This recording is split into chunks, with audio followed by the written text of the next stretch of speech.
श्यामाप्रसाद मुखर्जी वाचनालय ही ग्रंथ चळवळ सार्वजनिक वृत्तपत्र वाचनाची सोय करून देण्यापासून 1999 साली स्थापन झाली। यानंतर या संस्थेमार्फत अनेक समाजाभिमुख योजना राबवण्यात आल्या।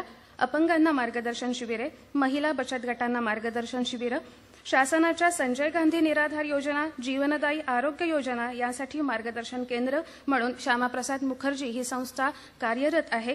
रुग्णवाहिका या संस्थेने अनेकांना दिलेल्या आहेत। त्यानंतर निःशुल्क अशा नेत्रचिकित्सा आणि त्यानंतर निःशुल्क चष्मे वाटप या संस्थेमार्फत होतं।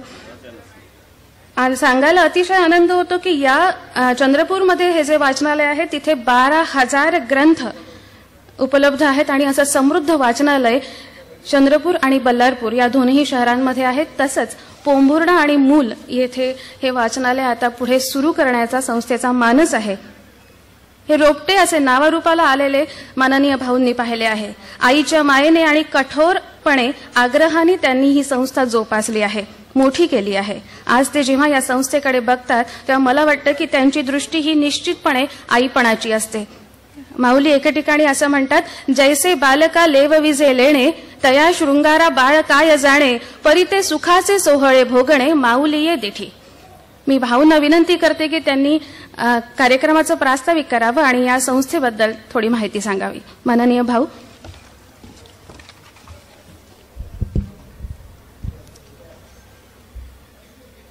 आजच्या या कार्यक्रमाचे आदरणीय अध्यक्ष, या जिल्ह्याचे लोकप्रिय जिल्हाधिकारी आदरणीय विजय वाघमारेजी, ज्यांच्या शक्तिशाली शब्दामध्ये मंत्रमुग्ध होणार नरेंद्र ते विवेकानंद या विषयावरचं आपण व्याख्यान ऐकणार आहात। ते डॉक्टर सच्चिदानंद शेवडेजी, चंद्रपूर विधानसभेचे लोकप्रिय विधानसभा सदस्य आदरणीय आमदार नानाभाऊ आणि डॉक्टर श्यामाप्रसाद मुखर्जी वाचनालय समितीच्या निमंत्रणाचा स्वीकार करत स्वामी विवेकानंदांनी या देशाला दिलेले विचार ऐकण्याकरता उपस्थित माझ्या सर्व आदरणीय बंधूंनो, युवा मित्रांनो, माता भगिनींनो, मी सर्वप्रथम आजच्या समारोहाचे आदरणीय अध्यक्ष डॉक्टर विजय वाघमारेजी यांना धन्यवाद देतो की अतिशय व्यस्त कार्यक्रम असतानाही आमच्या विनंतीचा मान करत ते बाहेरगावी असतानाही या कार्यक्रमाला आवर्जून उपस्थित झालेत आणि निमंत्रणाचा स्वीकार केला। मी संस्थेचा अध्यक्ष या निमित्ताने मी त्यांना मनापासून धन्यवाद देतो। खरं तर डॉक्टर सच्चिदानंद शेवडेजींशी माझा कुठलाही परिचय नाही, पण मुंबईच्या मागाडमध्ये त्यांची एक व्याख्यान मागत आली। त्या विभागाचा नगरसेवक हा माझा मित्र आहे, माझ्या पक्षाचा कार्यकर्ता आहे। त्यांनी मला क्रांतिकारकांवरच्या या व्याख्यानाची सीडी उपलब्ध करून दिली। ती सीडी ऐकल्यावर व्यक्तिगत रीतीने मला वाटलं की एखाद्या विषयात थेट हृदयापर्यंत हात टाकण्याची जी त्यांची शैली आहे, आपण आपल्या डॉक्टर श्यामाप्रसाद मुखर्जी वाचनालय समितीच्या माध्यमातून या विषयावर 3 दिवसीय व्याख्यान मला घ्यावी। 11, 12, 13 या तारखेचे डॉक्टर सच्चिदानंद शेवडे यांना महाराष्ट्रातून आणि अजून एका राज्यातून असे 9-10 निमंत्रण होते। पण जेव्हा मी त्यांना व्यक्तिगत विनंती केली की आपण या कार्यक्रमाला यावं, मग त्यांच्याकडून असंही सांगण्यात आलं की अजून मग 10-11 ठिकाणचे निमंत्रण आहेत, मग या तारखांना जायचं आहे। कारण 12 जानेवारीला संपूर्ण देशभर सार्धशती होते आहे आणि या विषयावर मग जे निमंत्रण आलेत त्यामध्ये तुमचं शेवटचं निमंत्रण आहे। पण त्यांनी आमच्याही विनंतीला मान दिला आणि शेवटचं निमंत्रण असलं तरी ते महाराष्ट्राच्या शेवटच्या जिल्ह्यात इथं उपस्थित राहिले, त्याबद्दल चंद्रपूरकर जनतेतर्फेही मी त्यांना धन्यवाद देतो। 1999 मध्ये या संस्थेची स्थापना झाली आणि ही स्थापना करताना आम्ही काही लोक बसलो होतो आणि आमच्या समोर तेव्हा स्वामी विवेकानंदाची ती गोष्ट कोणीतरी सांगत होता की स्वामी विवेकानंद नदीच्या काठावर उभे होते आणि त्या काठावरून दुसऱ्या काठावर स्वामी विवेकानंदांना जायचं होतं. भगवे वस्त्र घातलेले स्वामी विवेकानंद जेव्हा नावाड्याला एक आणा देत नावेवर बसणार, तितक्यात दुसरा भगवे कपडे घातलेला एक व्यक्ती धावत आला. तो म्हणाला, क्यों स्वामी जी, आपको भगवे कपड़े पहनने का कोई अधिकार नहीं है? आप नाव में बैठकर इस किनारे से उस किनारे जा रहे. अरे मैंने भगवे वस्त्र पहने हैं, मेरे में शक्ति है, मैं पानी से चल सकता हूं. आणि त्यांनी पादुका काढल्या, पाण्यावरून सागत त्या किनाऱ्यावर गेला, त्या किनाऱ्यावरून पुन्हा परत आला. म्हणाला, मैंने 25 साल तपश्चर्या की है, 25 साल. अब उसके बाद ये शक्ति मैंने प्राप्त की है, मैं पानी से इस किनारे से उस किनारे तक जा सकता हूं. स्वामी जी म्हना गए, जीवन के 25 साल आपने तपश्चर्या करते हुए इस शक्ति को प्राप्त किया, जिस शक्ति का उपयोग सिर्फ और सिर्फ आपके लिए है, समाज के और किसी व्यक्ति के लिए नहीं है. अगर ये 25 साल समाज के और किसी व्यक्ति के जीवन में परिवर्तन करने के लिए खर्च करते तो आपका जीवन सोने का होता. आणि आम्ही ठरवलं की डॉक्टर श्यामाप्रसाद मुखर्जी वाचनालय समिती काढायची. या सार्धशतीच्या या समारोहाच्या निमित्ताने आम्ही संकल्प केलाय की जिल्ह्यात काही फिरते वाचनालय उघडायची. त्याच्यात पहिलं वाचनालय उद्या पोंभुर्णे तालुक्यात भारतीय सद्विचार प्रसारक मंडळाच्या माध्यमातून त्यांना आम्ही फिरते वाचनालयाची एक गाडी देतोय. 9 अँब्युलन्स या स्वामी विवेकानंद सार्धशतीच्या निमित्ताने जिल्ह्यात द्यायच्या. खासदारांना आम्ही काही विनंती केली. पहिले खासदार पियुष गोयल यांनी 3 अँब्युलन्सचा चेक खासदार निधीतून 21 लाख रुपये पाठवला आणि माननीय जिल्हाधिकारी महोदयांनी त्याला प्रशासकीय मान्यता दिली. आणि अजून 6 खासदार, ज्याच्यामध्ये खासदार संजय राऊत शिवसेना, खासदार भरतकुमार राऊत शिवसेना, श्री धूत काँग्रेसचे श्री अविनाश पांडे, काँग्रेसचे हुसेन दगवाई, अशा अजून 6 खासदारांनी आपल्या जिल्ह्याला अँब्युलन्स देण्याच्या दृष्टिकोनातून आपल्याला शब्द दिला. आतापर्यंत 9 पैकी 6 अँब्युलन्सचे पत्र आपल्याला प्राप्त झाले आणि 9 अँब्युलन्स आपण या कार्यक्रमाच्या निमित्ताने वर्षभरात देण्याचा संकल्प केलाय. यासोबत 22 तारखेला सिनेस्टार श्रीमती रेखा यांनी अपॉइंटमेंट दिली आहे. त्यांनाही आपण विनंती केली आहे की चंद्रपूर जिल्हा शेवटचा जिल्हा आहे, आपल्या राज्यसभेच्या खासदार निधीतून आपण या जिल्ह्याला महिलांच्या दृष्टिकोनातून एखादा चांगला कार्यक्रम या सार्धशती निमित्त करण्यासाठी आपण पैसे द्यावे. आणि या दृष्टिकोनातून या अगोदर डॉक्टर श्यामाप्रसाद मुखर्जी वाचनालय समितीच्या माध्यमातून अनेक नेत्रचिकित्सा कार्यक्रम घेण्यात आले. मला सांगायला आनंद होतो की आतापर्यंत आपण 12,500 चष्म्यांचं वाटप केलं. 3,500 पेक्षा जास्त ग्रामीण विभागातील लोकांच्या मोतीबिंदू ऑपरेशन्स हे डॉक्टर महात्मे, ज्यांना पद्मश्री ही देण्यात आली आहे, तर डॉक्टर महात्मे आणि सध्या सेवाग्रामच्या दवाखान्यामध्ये आपण ऑपरेशन्स करतो. 3,500 पेक्षा जास्त ऑपरेशन्स आपण केले आहे. आपण 500 पेक्षा जास्त विधवा परित्यक्त्या बहिणींना उषा कंपनीच्या शिलाई मशीन्स देऊन या संस्थेच्या माध्यमातून प्रशिक्षण हे गव्हर्नमेंटच्या आयटीआयतून आतापर्यंत 150 महिलांना दिलं आणि त्यांनाही स्वतःच्या पायावर उभं राहण्याच्या दृष्टिकोनातून आपण प्रयत्न करतोय. स्वर्गीय बाबा आमटे यांच्या 9 फरवरी सेवा दिन या निमित्ताने आपण आतापर्यंत 500 अपंगांना 3 चाकी सायकली दिल्या, ज्या आनंदवनात तयार करतो. आणि त्या सायकली या 9 फरवरी या दिवशी गेल्या 3 वर्षापासून आपण अपंगांना वाटतोय. 2 वाचनालय आपण सुरू केले, एक चंद्रपूरमध्ये, एक बगारशाला. आणि मी कलेक्टर साहेबांना पुन्हा एकदा संस्थेतर्फे धन्यवाद देईल की त्यांनी आता नुकतीच आम्हाला मूळमध्ये 18,000 फूट जागा उपलब्ध करून दिली आहे. आणि या 18,000 फूट जागेवर आम्ही 1 कोटी रुपये खर्च करून अजून एक वाचनालयाची इमारत करतोय, ज्यामध्ये खासदार प्रकाश जावडेकर यांनी 50 लाख रुपये देण्याचे कबूल केलाय. खासदार अनिल देसाई शिवसेना यांनी 25 लाख रुपये देण्याचं कबूल केलं. आमदार भाई गिरकर यांनी 15 लाख रुपये दिले आहे. आणि आमदार आशिष शेलार हे मुंबईचे बांद्रा या ठिकाणचे विधान परिषद सदस्य आहे, त्यांनी सुद्धा 15 लाख रुपये हे आपल्याला दिले आहे. या अगोदर आपण या संस्थेच्या माध्यमातून 12 आरोग्य शिबिर घेतले, 3 बचत गट प्रशिक्षण मेळावे घेतले आणि 3 सामुदायिक वैवाहिक मेळाव्याच्या माध्यमातून 250 गरीब, अनुसूचित जाती व जमातीच्या उपवर उपवधूमुलींचे लग्न लावून देण्याचाही कार्यक्रम या संस्थेच्या माध्यमातून झाला। मे महिना हा या जिल्ह्यामधला कडक उन्हाचा महिना असतो आणि या महिन्यात फुटपाथवर व्यवसाय करणारा तो चर्मकार असेल, फुटाणे विकणारा एखादा गरीब व्यावसायिक असेल, या सर्वांना आपण मिल्टॉनचे कुलजार दिले। यामध्ये बगारशामध्ये 1200 फुटपाथ धारकांना दिले, दुर्गापूरमध्ये आणि पोंभुर्णा असं मिळून 2500 फुटपाथ धारकांना आपण 5 लिटरच्या मिल्टॉन कुलजारचं वाटप हे संस्थेच्या माध्यमातून केलं।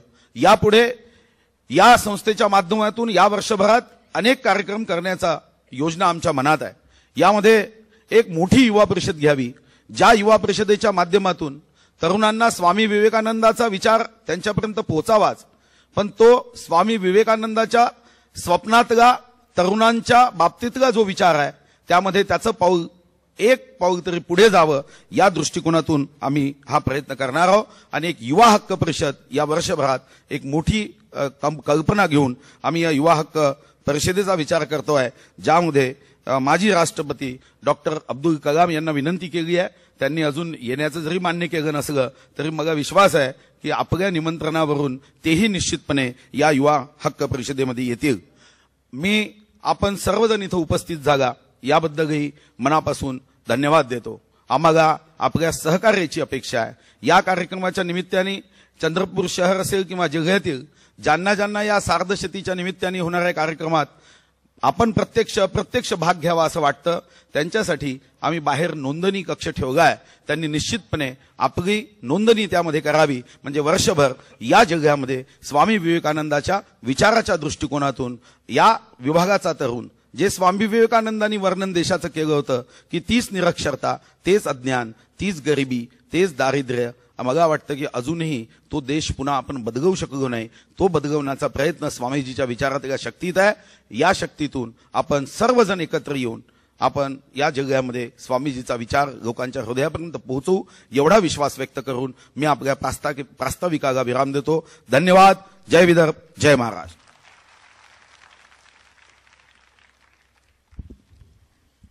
धन्यवाद भाऊ।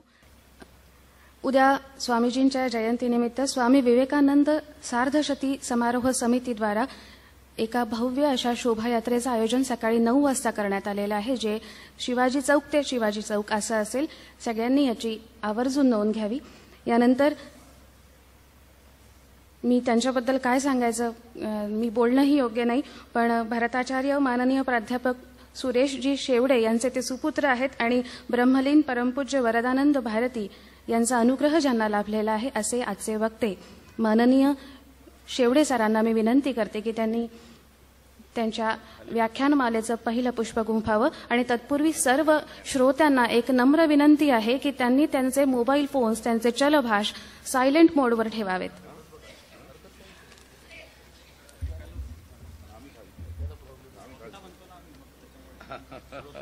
श्रवणशक्ती वाढते मग त्याच्यामुळे।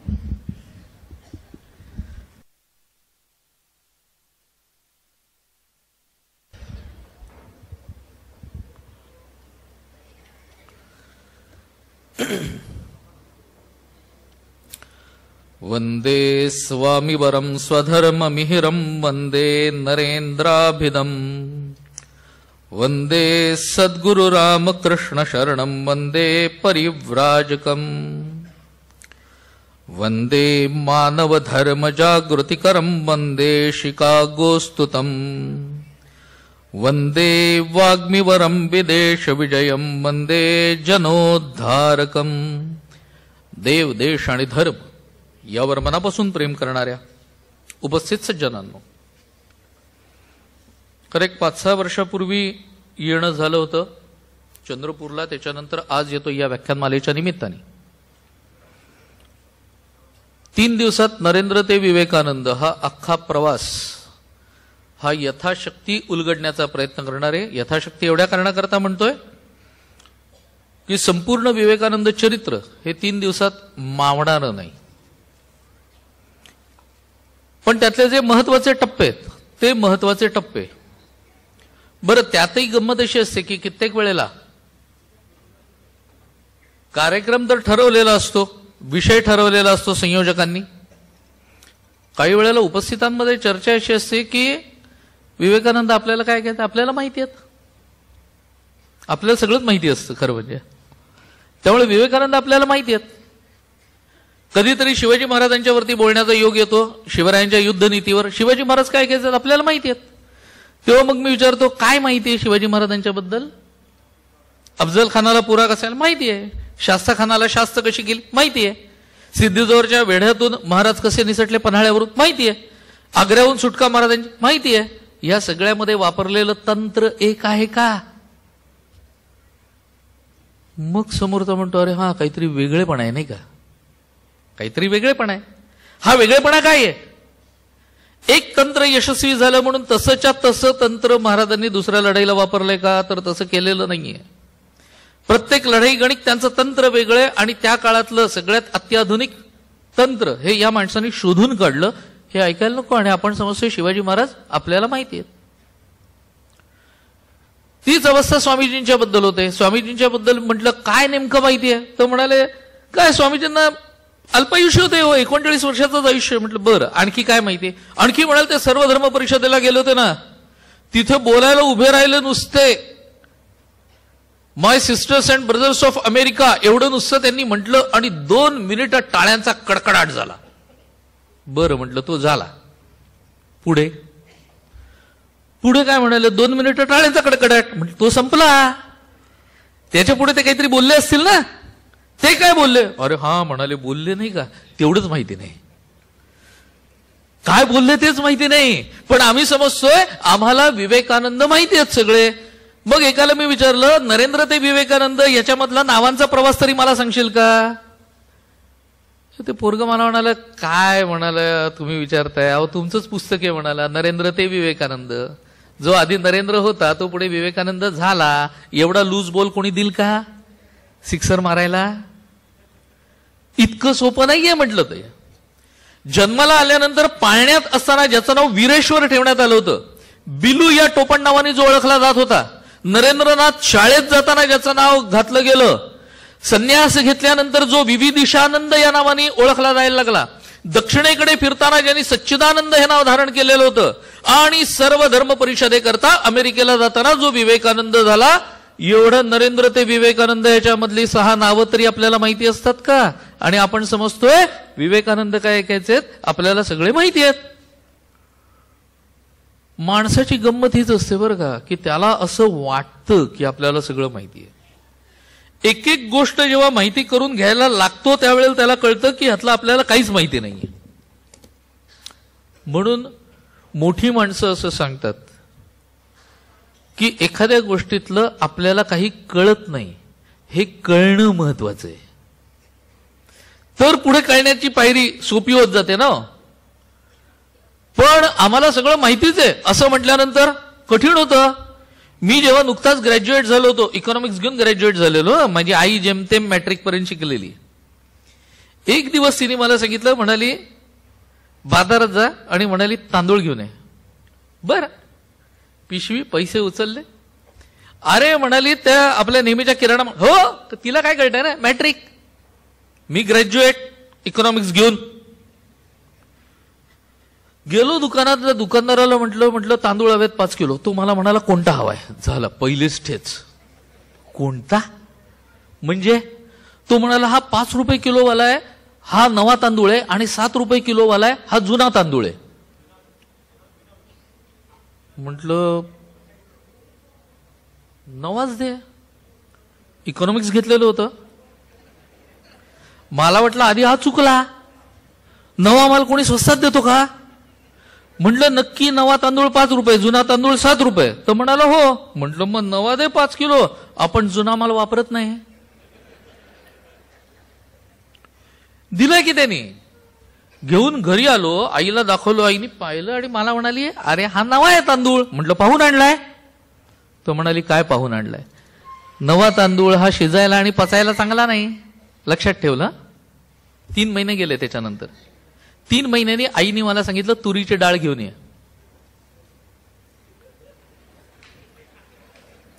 त्याला म्हटलं जुन्यात जुनी. थांबा म्हणाला. आतमध्ये गेला. मला वाटलं आतमध्ये चांगला माल ठेवलेला दिसतोय. आणि घेऊन आला की घेऊन घरी गेलो. आईने डाळ बाहेर काढली, जाळीदार डाळ. मला म्हणाली फेकून दे. म्हटलं का? तो म्हणाली डाळ जुनी आहे. म्हटलं आता माणसांनी करायचं काय? म्हटलं गेल्या वेळेला तांदूळ नवा बघून आणला म्हणून ओरडलीस, आता डाळ जुनी आणली तरी ओरडतेस म्हटलं. तेव्हा ती मला म्हणाली की तांदूळ जुना चांगला आणि डाळ नवी चांगली. इकॉनॉमिक्स घेऊन ग्रॅज्युएशन जे केलं ते गेलं ना टोपलीत कुठच्या तरी. काही उपयोग आहे का त्याचा? व्यवहार ज्ञान ज्याला म्हणतात ते वेगळे आणि ते अनुभवातून येत असतं. शाळा आणि महाविद्यालयांच्या मध्ये आम्ही जाऊन जितकं उच्च, अत्युच्च, अधिक उच्च शिक्षण घेतो ना तितकी चांगली अक्षर ओळख होते आमची, बाकी काही नाही. मग आमच्यापेक्षा निरक्षर असलेला अडाणी माणूस सुद्धा परवडतो बरं का. त्याच्यात माणूस पण तरी असतं. आम्ही जो शिकतो तो कुठेतरी माणूस पण हरवून जातं आमचं. मी तर पक्का मुंबईकर आहे, त्यामुळे लोकलनी जातानाचा नेहमीचा अनुभव आहे की सकाळच्या वेळेला कामावर जाताना लोकलमधून जाताना त्या गर्दीतून कोणीतरी एखादा तरुण पडतो, गाडी थांबते. त्या पडणाऱ्या माणसाच्या बद्दल प्रवास करणाऱ्यांच्या मनात हे येत नाही की अरे हा एकुलता एक असेल का, नुकतंच लग्न झालं असेल का, याच्यावर अख्खं घर अवलंबून असेल का, त्या मुलाचं काय झालं, तो मेला का जिवंत आहे का जखमी झालाय. हे असं काही आमच्या मनात नसतं. आमच्या मनात एकच असतं, नेमका हाच आडवा आला, हीच गाडी मिळाली, आता ऑफिसला पोचायला उशीर होणार, आज तिसरा लेटमार्क झाला तर एक सीएल फुकट जाणार. म्हणजे आम्हाला काळजी आमच्या सीएलची आहे, आम्हाला त्या जीवानीशी जो गेला तरुण त्याची नाहीये, लक्षात घ्या. म्हणून बहिणाबाई विचारतात, मानसा कधी होशील रे तू माणूस. हे त्या करताय. हा सगळा भाग कुठेतरी सुटून जातो असं वाटतं.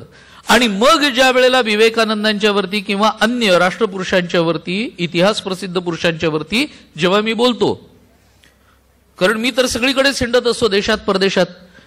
शिवाजी महाराज, संभाजी महाराज, वेगवेगळे क्रांतिकारक, स्वामी विवेकानंद वगैरे हे सगळे विषय बोलत हिंडत असतो. बरं थोडी नाही गेली 29 वर्ष बोलतोय. माझ्या वयाच्या 22व्या वर्षापासून बोलतोय मी. कधी कधी मला लोक विचारतात, तुम्हाला फ्रस्ट्रेशन येत नाही कारण एवढं तुम्ही बोंबलता किती चांगला शब्द बघा.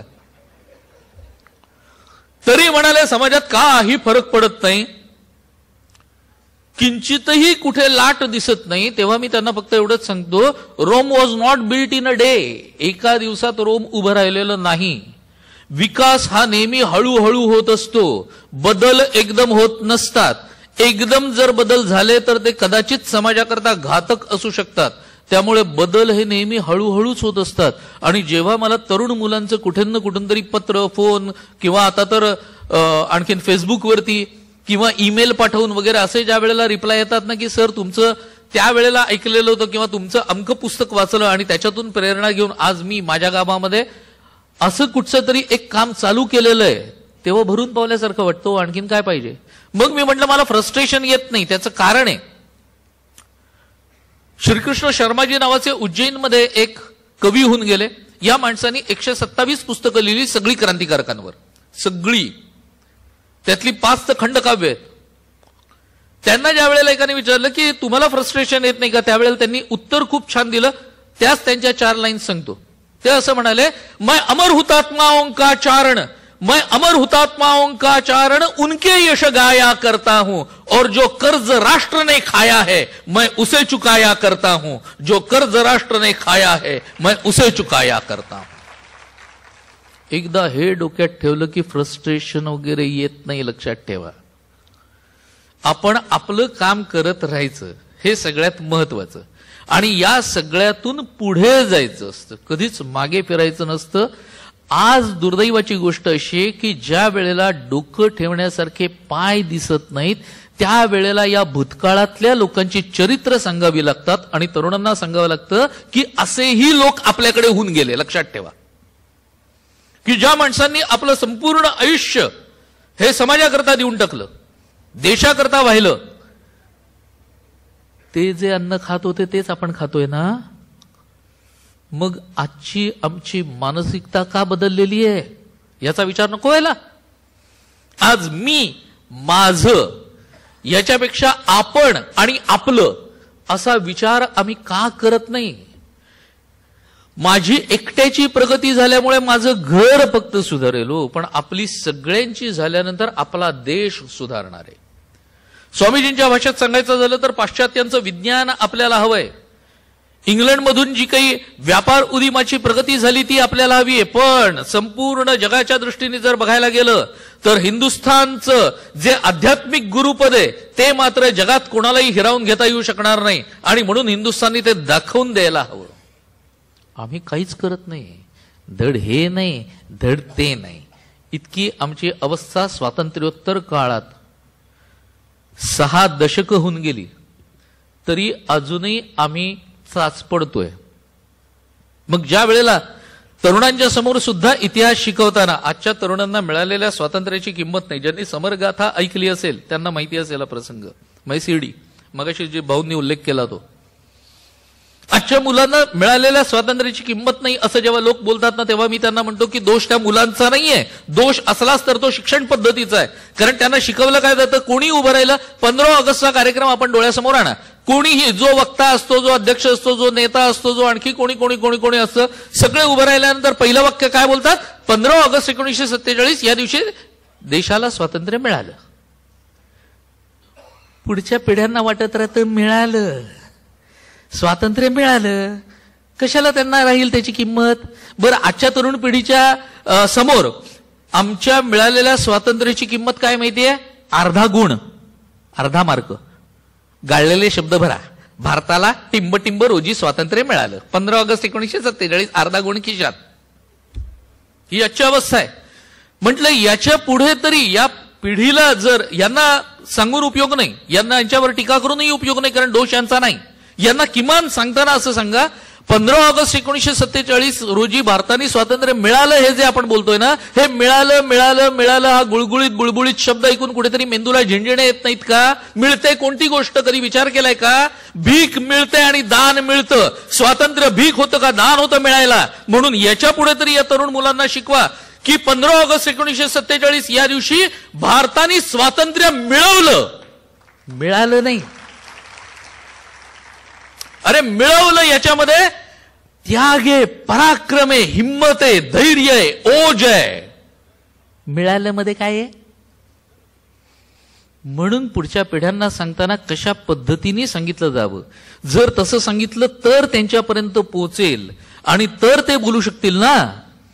मुळात मला जर स्वामी विवेकानंदांचा लहानपणापासूनचा काहीच भाग माहिती नसेल, चरित्रही माहिती नसेल, हा माणूस कसा घडत गेला, कारण विवेकानंदांची जडणघडण मी बघतो ना, ते नरेंद्राचं विवेकानंदामध्ये होणारं रूपांतर म्हणजे जणू एखाद्या कळीचं टवटवीत फुलणाऱ्या फुलामध्ये होणारं रूपांतर आहे, किंवा एखाद्या सुरवंटाचं रंगीबेरंगी फुलपाखरामध्ये होणारं रूपांतर आहे. नरेंद्र ते विवेकानंद हा प्रवासाचा टप्पा जर आपण बघितला तर आपल्याला कळेल. कारण लहानपणी असलेला हा मुलगा तुमच्या आमच्यासारखाच आहे, अत्यंत चिकित्सक आहे, अत्यंत बुद्धिवादी आहे, प्रत्येक गोष्टीमध्ये शंका काढणारा आहे. आणि मग यातून काहीतरी प्रश्न निर्माण होतात. या प्रश्नांमधून मुलांची जडणघडण होत असते बरं का, केव्हा, कधी, कुठे आणि कसं हे प्रश्न आजच्या तरुण पिढीला पडतात, ते विचारतात. त्यावेळेला आईबाप उत्तर काय देतात माहितीये? असले प्रश्न आम्ही आमच्या आईबापांना विचारलेले नाही. हे उत्तर झालं का? तुम्ही त्यांना कळेल अशा भाषेमध्ये उत्तर द्या ना. ते आम्हाला सुचत नाही. सुचत का नाही? कारण मुळातलं आमचं वाचन कमी. वाचन कमी का? कारण पुस्तकं विकत घेऊन घरात ठेवायची असतात ही संकल्पना आम्हीच मोडीत काढलेली आहे. पुस्तकं वाचायची असतात. माझ्याकडे फार नाहीत, 3500 पुस्तकं आहेत. ती पुस्तकं पाहिल्यानंतर मी ज्या वेळेला बँकेमध्ये नोकरी करत होतो त्यावेळेला माझाच एक सह अधिकारी मला म्हणाला, एवढी रद्दी का जमवली? रद्दी?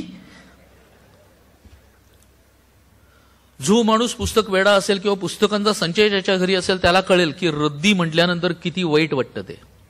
त्याला म्हटलं काय? म्हटलं तुझ्या इतका तैल बुद्धीचा मी नाही म्हटलं, त्यामुळे एकदा वाचून माझ्या काही सगळं लक्षात राहत नाही, वारंवार वाचावं लागतं. आता दुसरं काय सांगणार? मग हा माझ्या वडिलांच्या घरी गेला असता तर तिथे घेरी येऊनच पडला असता, कारण माझ्या वडिलांच्याकडे 10,000 पुस्तकं आहेत. ही पुस्तकं असणं हे एक वेगळे श्रीमंतीचं लक्षण आहे असं मी मानतो. लक्षात घ्या, माणसाची श्रीमंती पैशावर नाही मोजतायत.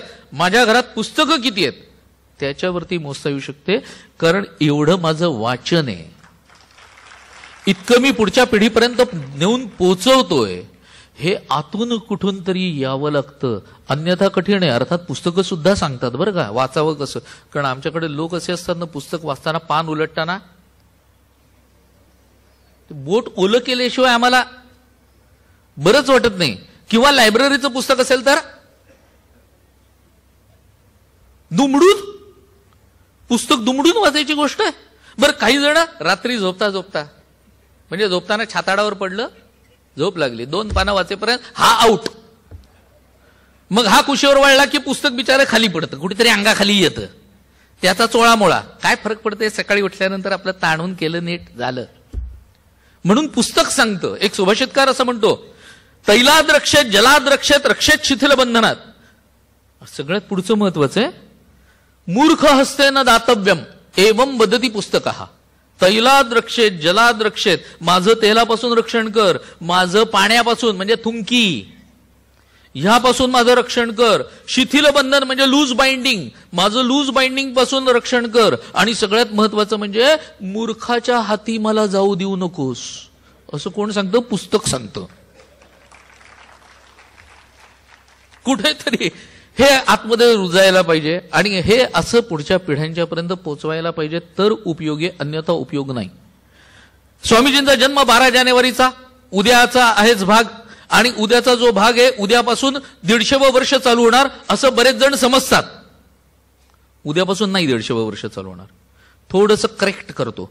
उद्यापासून जे स्वामीजींचं चालू होणार आहे ना, ते 151वं वर्ष आहे. 150वं वर्ष हे आहे जे आजपर्यंतचं आहे.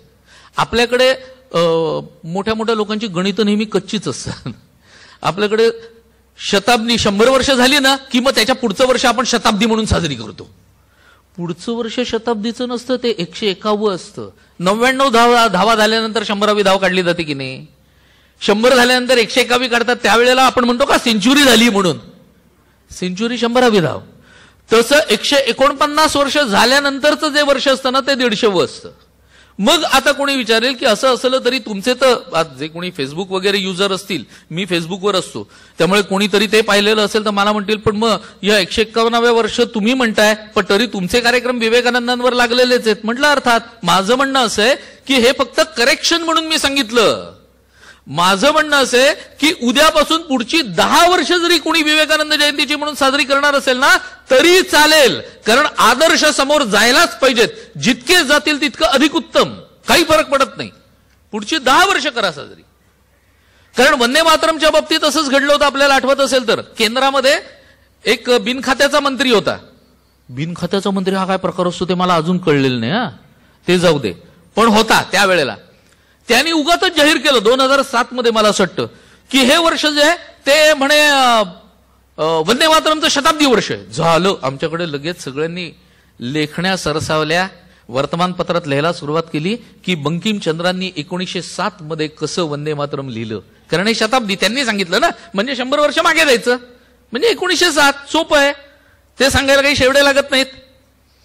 सगळ्यांनी असं सजवायला सुरुवात केली. मी बहुतेक वर्तमानपत्रात आणि वेगवेगळ्या ठिकाणी ते पाहिलं आणि मग कुठेतरी उभं झाला, कारण थोडा वंदे मातरमचा मी अभ्यासक आहे इतिहासाचा. शेवटी मी एका ठिकाणी वर्तमानपत्रात दिलं की बंकिमचंद्र गेले 1893 मध्ये. मग 1907 मध्ये वंदे मातरम लिहिलं, ते काय त्यांच्या भूतानी लिहिलं का, कोणी लिहिलं नेमकं? झालं. हे एकदा आल्यानंतर मग लगेच वाहिन्यांनी आम्हाला बोलवायला सुरुवात केली, कारण त्यांना टीआरपीची चिंता ना, त्यांना वादग्रस्त विषय पाहिजेच असतात टीआरपी करता. तेव्हा मी सांगितलं की बंकिमचंद्र केव्हा गेले, वंदे मातरमचे शताब्दी वर्ष हे जे सांगतायत ना, याच्या पूर्वी 31 वर्ष होऊन गेली म्हटलं वंदे मातरमच्या शताब्दीला. मग ते सगळीकडे यायला लागलं, मग लोकांना कळलं. पण असं असून सुद्धा त्यांनी जो शताब्दी दिन सांगितला ना, त्या दिवशी सकाळी माझं पुण्यात व्याख्यान होतं, संध्याकाळी डोंबिवलीत होतं.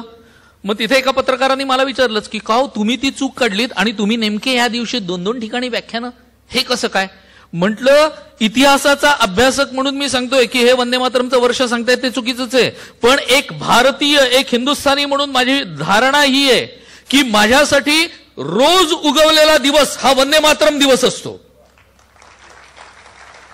त्यामुळे रोज कोणी बोलवा वंदे मातरमवरती बोलायला मी नक्की येणार म्हटलं, कारण आमची धारणा आहे, ही धारणा कधी बदलणार नाही. 12 जानेवारी 1863चा जन्म आहे स्वामीजींचा. 1863 म्हणजे लक्षात आलं आपल्याला 2012 2013 हे 150 होतं. उद्यापासूनचं 2013 2014 जे ते 151वं वर्ष. पण काही हरकत नाही, करावं साजरं, जास्तीत जास्त ठिकाणी व्हावं. कोलकात्यामधल्या सिमुलिया प्रांतामध्ये जन्माला आलेले हे. सिमुलिया प्रांतात असलेलं घर केवढं तरी मोठा वाडा. मुळातलं घराणं बरद्वानचं. त्या ठिकाणची त्यांची जागा 17व्या शतकामध्ये त्यांच्या पूर्वजांच्याकडून ईस्ट इंडिया कंपनीने विकत घेतली. किती रुपयाला माहितीये? 14. त्या 14 रुपयामध्ये यांनी सिमुलिया भागात मोठा चौसुपी वाडा बांधला. अधिक पैसे उरले. इतकी स्वस्ताई होती त्या काळातलं सांगतोय, 14 रुपयात. आणि आता ज्या ठिकाणी ते राहत आहेत सिमुलियामध्ये, तिथे संक्रांतीच्या दिवशी 12 जानेवारी 1863 असं म्हटल्यानंतर संक्रांत कशी हो 12 जानेवारीला असा कदाचित प्रश्न पडेल. साधारणपणे 14 जानेवारीला येते. आपल्या बघण्यात 14 जानेवारी हीच दिसते आपल्याला सतत. पण साधारणपणे 67 ते 72 वर्षांनंतर संक्रांत एक दिवस पुढे जाते, हे लक्षात ठेवा. जर आठवत असेल तर 2-3 वर्षापूर्वी संक्रांत 15 जानेवारीला आली होती. आणि आता ह्याच्या पुढे काही वर्षांनी संक्रांत ही 15 जानेवारीलाच यायला सुरुवात होईल. आपण ऐकतोय ती गोष्ट गेल्या शतकातली आहे. त्यामुळे त्यावेळेला 12 जानेवारीला होती, यात काही नवल नाही. या मुलाचं नाव वीरेश्वर का ठेवलं? वडील विश्वनाथ बाबू नामांकित वकील, आई भुवनेश्वरी देवी. वीरेश्वर एवढ्या कारणाकरता ठेवलं की काशीला एकदा आई गेली होती, त्यावेळेला तिने काशीमध्ये असलेल्या वीरेश्वर मंदिरामध्ये ती नवस बोलली होती शंकराला. आता काशी म्हटल्यानंतर काशीचा विश्वनाथ आपल्याला माहिती आहे, पण विश्वनाथाच्या पलीकडे काशीचं ते क्षेत्रच शंकरांचं आहे म्हटल्यानंतर काशीमध्ये जागोजागी शंकरांची मंदिरं आहेत, कितीतरी आहेत. अयोध्येमध्ये नाही, प्रत्येक घर म्हणजेच राम मंदिर आहे. तीच अवस्था आहे तिथली. त्यातला एक कोणता तरी हा वीरेश्वर, त्या वीरेश्वर महादेवाला आईनी हा नवस बोलला. आणि मग तिची अशी ठाम श्रद्धा की त्याच्यामुळे हे मूल जन्माला आलं, म्हणून पाळण्यातलं नाव वीरेश्वर. एकूण अपत्य किती माहितीये? 10. त्या काळात व्हायची. आजकाल आम्हीच थांबवलंय म्हणून, नाही तर ती व्हायला काय डोकं लागतं का? आता तर पूर्वी हम दो हमारे 3 असायचं, मग हम दो हमारे 2, आता हम दो हमारा 1च. आमची लोकसंख्या आमच्या हाताने आम्ही घटवतोय. आणि चीनचं उदाहरण देतोय. चीनमध्ये 1च मूल, पण चीनमध्ये आज सगळ्यात मोठा प्रॉब्लेम तो झालाय, 1च मूल जन्माला घालणं. हा याच्याकडे विचारच करत नाही आम्ही. काहीतरी परदेशातून बघतो, काहीतरी असं करताय चीनमध्ये, मग आमच्याकडे पण तसंच व्हायला पाहिजे. अरे व्हायला पाहिजे, पण कालांतराने काय प्रश्न निर्माण होतात काय नाही याचा कधी विचार केलाय का? समाजशास्त्रीय दृष्टिकोनातून विचार केलाय का? लोकसंख्या या दृष्टिकोनातून विचार केलाय का? बरं, लोकसंख्या या दृष्टिकोनातून आपल्या देशामधल्या एकाच धर्माच्या लोकांनी विचार करायचा? सगळ्यांनी करायला पाहिजे ना.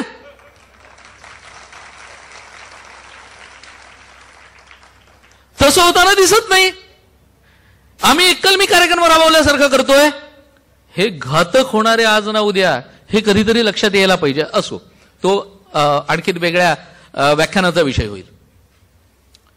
तेव्हा इथे 10 अपत्य, त्यातली 3 लहानपणीच गेली. उरलेली जी होती 7, त्याच्यामध्ये 3 मुलगे आणि 4 मुली. बरं, यातलं कोणीही असं सांगता येत नाही की दीर्घायुषी आणि अल्पायुषी.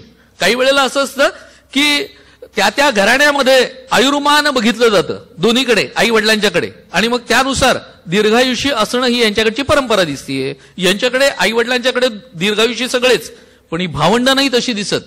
कारण एक बहीण 17व्या वर्षीच गेली, दुसरी 22व्या वर्षी गेली. 3ऱ्या बहिणीने आत्महत्या केली. योगेंद्र बाला नावाची बहीण होती तिने. आणि 4थी बहीण मात्र 72 वर्षापर्यंत जगली. बरं, 3 भाऊ, नरेंद्रनाथ, शाळेत गेल्यानंतरचं जे नाव ते नाव नरेंद्रनाथ, भूपेंद्रनाथ आणि महेंद्रनाथ, हे 3 भाऊ. यातला नरेंद्रनाथ 39 वर्षाचंच आयुष्य, म्हणजे अल्पायुषी. आणि उरलेले दोघं 80+. एक जण 81 आणि दुसरा 87. तिघात समानता एकच, तिघांनी लग्न केली नाहीत. पण किती वेगळ्या क्षेत्रांमध्ये नरेंद्रनाथ संन्यासी झाले, भूपेंद्रनाथ कम्युनिस्ट झाले, आधी क्रांतिकारक होते, मग कम्युनिस्ट झाले, महेंद्रनाथ लेखक झाले. तिघही आपापल्या क्षेत्रामध्ये नावाजले गेले त्या काळामध्ये. आपण फक्त नरेंद्रनाथांचं चरित्र बघणार आहोत. फक्त अनुषंगाने घराण्याची माहिती आली म्हणून केवळ मी सांगितली. वडील जसे उत्तम वकील तसेच चांगले लेखकही होते. त्या काळामध्ये बंगालीमध्ये त्यांची सुलोचना नावाची एक कादंबरी आली होती. शिष्टाचार पद्धती नावाचा एक ग्रंथ त्यांनी बंगाली आणि हिंदी भाषेत लिहिला होता. 2 भागात तो प्रसिद्धही झालेला होता. ते विश्वनाथ बाबू. आणि हा मुलगा लहानपणापासून अत्यंत हट्टी, इतका हट्टी की एखादी गोष्ट हवी असली की प्रचंड त्रागा करायचा, हातपाय आपटायचा, भोकाड पसरायचा. शेवटी आई त्याला उचलून मोरीमध्ये ठेवायची. मोरी म्हणजे आपण मराठीत ज्याला बाथरूम म्हणतो ती. आपलं मराठी आजकाल असंच झालंय. त्या मोरीत ठेवायची आणि वरती डोक्यावरती गार पाणी होतं. शिव शिव शिव शिव म्हणायची. तेव्हा हा शांत व्हायचा. आई म्हणाली मी शंकराला म्हटलं होतं की माझ्या पोटी जन्माला ये म्हणून. त्यांनी बहुतेक त्याचं भूतगण वगैरे पाठवलेलं दिसतंय. अत्यंत व्रात्य, खोडकर. सगळ्या मोठ्यांची चरित्र वाचा, ते लहानपणी साधारणपणे व्रात्य असलेलेच दिसतात. याचा अर्थ सगळेच व्रात्य पुढे मोठे होतात असं नाही. सोयीस्कर अर्थ घ्यायचा नाही. हा मुलगा हळूहळू मोठा होतोय. मोठा होता होता त्याच्या बालवयातच काही काही भाग दिसायला लागले त्याचे. एक तर एकाग्रपणा म्हणजे काय आणि ध्यान लावणं म्हणजे काय हे त्याला माहित नव्हतं. अशा वयामध्ये तो सहज एकाग्र व्हायचा. सहज. त्या काळातली लहान लहान मुलांची जी खेळणी असायची, आम्ही शाळा आणि महाविद्यालयात पण मी जेव्हा व्याख्यानाला जातो ना, शाळांमध्ये मला सांगायला लागतं की 8वीच्या पुढची मुलं असू देत. मग मला एका शाळेच्या मुख्याध्यापकाने विचारलं की का 1ली ते 4थी का नकोत. त्यांना म्हटलं त्यांचं काय वय आहे का. एक तर इतका वेळ बसण्याचं त्यांचं वय नाही, काही समजण्याचं वय नाही, ते वय खेळण्याचं असतं. अहो म्हटलं त्यांना काय म्हणतात लहान मुलांना. तर म्हणाले शिशू. मग म्हटलं ते का म्हणतात माहितीये का. तर म्हणाले का. म्हटलं एवढ्या 2च गोष्टी करण्याच्या त्यांना कळतात. आता आणखी काय सांगणार. 8वी पासून पुढची मुलं जरा बसून ऐकण्याच्या तरी तयारीची असतात, त्या मानसिकतेची असतात. ह्या मुलाला लहान लहान मुलांचे त्या काळचे खेळ, जुना काळ, बुरसटलेला काळ. आजकालच्या पोरांचे खेळ ऍडव्हान्स झालेत, ती गोष्ट वेगळी. त्या काळी साधारणपणे माझ्या सुद्धा वयाचे जे लोक असतील त्यांना आठवत असेल लहानपणीचे खेळ काय. कुठून तरी 2-4 विटा जमा करायच्या, त्याचं एक छोटं देऊळ बांधायचं, पुठ्ठ्यावरती एखाद्या देवाचं चित्र अडकवायचं, डकवायचं, त्याला आपण फुलं गोळा करून आणायची, त्याची एक माळ तयार करायची, खोटा खोटा नैवेद्य दाखवायचा, खोटी खोटी आरती करायची आणि मग आईची हाक आली की घराकडे निघून जायचं. दुसऱ्या दिवशी येऊन बघायचं तर ते पडलेलं असायचं. मग परत दुसरं करायचं वगैरे, असे त्या काळचे खेळ. आजकालची मुलं डॉक्टर खेळतात. आता म्हणजे काय ते विचारू नका, इथे उभारून नाही मला सांगता येणार. पण खेळ वगैरे सगळंच बदलत जातं. हा मुलगा असं खोटं खोटं मंदिर वगैरे बनवायचा इतर मुलांना घेऊन आणि त्या मंदिराच्या समोर बसायचा, डोळे मिटायचा. हा ध्यान असतं. इतर मुलांचं ते वय नाही, त्यामुळे सगळे एकमेकाकडे हळूच एक डोळा उघडून दुसरा काय करतोय. मग अरे त्याचे उघडेच आहेत, चला हे खेळायला. बरं थोडा वेळ बसायचे, हा आत्ता डोळे उघडेल, मग डोळे उघडेल. ह्याचे डोळेच उघडायचे नाहीत. मग हे खेळायला सुरुवात करायचे काही ना काही. हा त्या अवस्थेमध्ये सहज अर्धा तास वगैरे पण बसायचा. ज्या वेळेला ज्या वयामध्ये एकाग्रता आणि ध्यान म्हणजे काय माहिती नव्हतं, त्या वयातली ही गोष्ट आहे बरं का. एक दिवस एक नाग आला की आणि याच्या समोर फणा काढून बसला. मुलं जागी होती, तर हिची घाबरली, घरी गेली. साप म्हणून त्याच्या समोर, नरेंद्रच्या समोर आहे. अरे म्हणाली गेला नाही. नाही, घरचे सगळे धावले आणि बघतात तर हा बसलेला आणि याच्या समोर हा नाग. बरं नाग इतक्या जवळ की याला बाजूला खेचावा तर नाग अतिशय तीव्र वेगाने डंख मारू शकतो, दंश करू शकतो. त्यामुळे ह्याला खेचता येणं अवघड. बरं याच्या इतक्या जवळ की त्या सापाला टोला मारणं हे अवघड. करायचं काय. सगळे घाबरलेले आणि बघतायत आता पुढे काय होईल म्हणून. खरं सांगू का, तो नाग कंटाळला असेल. इतका वेळ बघतोय, हा बघतही नाही, हालत नाही ते तर जाऊ दे, पण हा बघतही नाही डोळे उघडून आपल्याकडे. शेवटी तो कंटाळला आणि तिथून निघून गेला. मग हा जेव्हा जागा झाला तेव्हा घरच्यांनी विचारलं, रे समोर नागबिग होता? तो म्हणाला, मला काही माहिती नाही. अशा अवस्थेमध्ये लहानपण जाते. शाळेमध्ये एक दिवस शिक्षक एक धडा शिकवत होते, त्यावेळेला हा झोपला होता. आता लागते काही मुलांना झोप, काय करणार? शिक्षकांनी पाहिलं आपण एवढं जीव तोडून शिकवतोय आणि हा झोपलाय. त्यांनी त्याला हलवून जागा केला आणि म्हणाले, मी एवढं शिकवतोय आणि तू झोपलायस काय? हा आणि सांगितलं, मी झोपलो नव्हतो, ऐकत होतो. सोपं आहे सांगायला. मी व्याख्यानं देतो ना, ते एकीकडे मी प्रवचन पण करतो. प्रवचन ज्या वेळेला माझं मंदिरात साधारणपणे प्रवचन होतात, मंदिरात जाताना मला सांगावं लागतं की आधी घंटा बांधून ठेवणार असाल तर येतो म्हणून. कारण ती घंटा जी असते ना, येणाऱ्याला भक्ताला काही सोयरसूतक नसतं. आपल्याच देवाधर्माचा कार्यक्रम चाललाय, तो आपला जाऊन ठाण ठाण ठाण करून बडवतो. ती म्हणजे जणू देवाची कॉलबेल. नाही तर देवाला कळणार कसं आपण इथे आलोय ते. त्यामुळे तो ठाण ठाण करून बडवणार आणि मग विक्षेप निर्माण होतो. त्याकरता हे सगळं आधी सांगायला लागतं. बरं, प्रवचनाला गेल्यानंतर जमलेले जे लोक असतात ना, जे आधीपासून येतात ना, प्रवचनाचं मंदिर कसं भरतं माहितीये ना, असं भरतं. कारण जे आधी येतात ते भिंतीला टेकून बसतात, नंतर जे येतात ते मध्ये खांब बसेल तर खांब बघून बसतात, त्यांच्यानंतर येणारे दातवट खातात उद्या लवकर यायला पाहिजे. शेवड्यांचं ऐकायला नाही, भिंत मिळण्याकरता. टेकून बसलं की एक बरं असतं, खाली मान घातली की कळतच नाही माणूस जागा का झोपलाय. आणि बाजूच्यानी जरा ढोसलं की तो म्हणतो, ऐकतोय, लक्ष आहे माझं. कळलं मी व्याख्यानात अधूनमधून का हसवतो ते.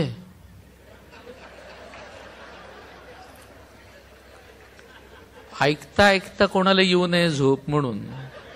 तोही शेजारच्याला सांग, नाही ऐकतोय मी, छान बोलतायत.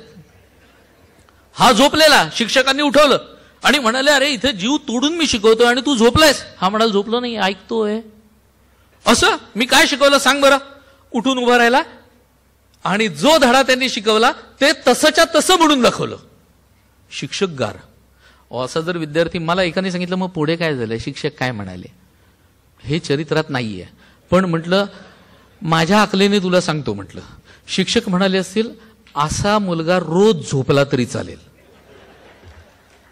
ज्याच्या डोक्यात राहतोय सगळं, उठवल्याबरोबर जो गडागडा गडागडा म्हणून दाखवतोय, असा मुलगा रोज झोपला तरी चालेल की, काय हरकत आहे. आम्ही मात्र एका वेळेला एकच काम करतो, म्हणजे झोपलो की झोपतो. पुढे काय चाललंय काय नाही आम्हाला काही माहित नसतं. अशात हा मुलगा मोठा होतोय. त्यामध्ये वडील उत्तम वकील म्हटल्यानंतर त्यांचा हा भला मोठा दिवाणखाना. दिवाणखान्यामध्ये प्रत्येक जातीच्या माणसाकरता एक एक हुक्का ठेवलेला आणि एक एक बैठक ठेवलेली. यांनी एक दिवस वडिलांना विचारलं की हा हुक्का प्रत्येकाकरता वेगळा का. आता वडील काय उत्तर देणार.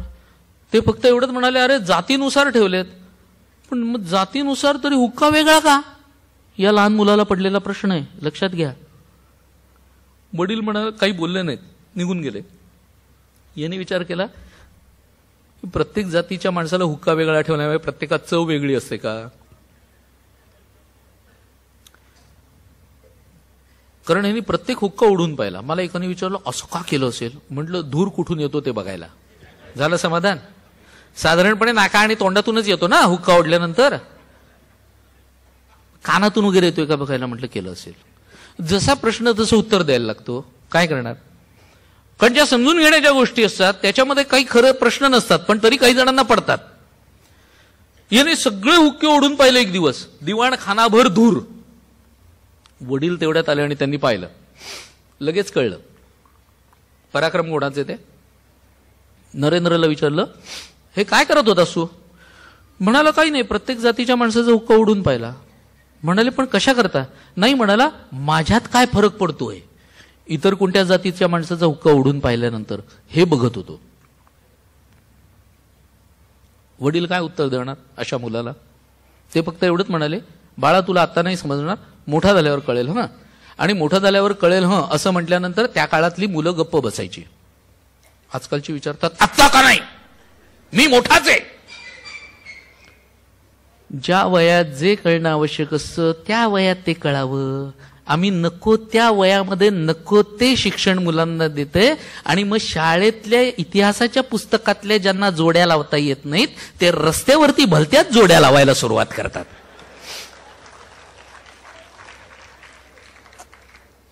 ज्या वयामध्ये कुठेतरी देशाबद्दलचा अभिमान वगैरे याचे संस्कार व्हायला पाहिजे त्या वयामध्ये नाही ते संस्कार होत आहेत आणि मग तरुण पिढी अशी का वागते म्हणून बोललं जातं. संस्कार कुठचे होत आहेत ते बघा ना आणि मग त्यांना बोला. माझा आत्ताच्या तरुण पिढीवरती प्रचंड विश्वास आहे. लक्षात ठेवा, त्यांना जर चुकीचं भरवलं जात असेल तर चुकीचाच भाग येणार ना त्यांच्याकडून. त्यांना योग्य त्या मार्गदर्शनाची आमच्याकडे दुर्दैवाने कुठचीही व्यवस्था नाही. याला काय करणार आपण? व्यवस्था आमूलाग्र बदलायला पाहिजे.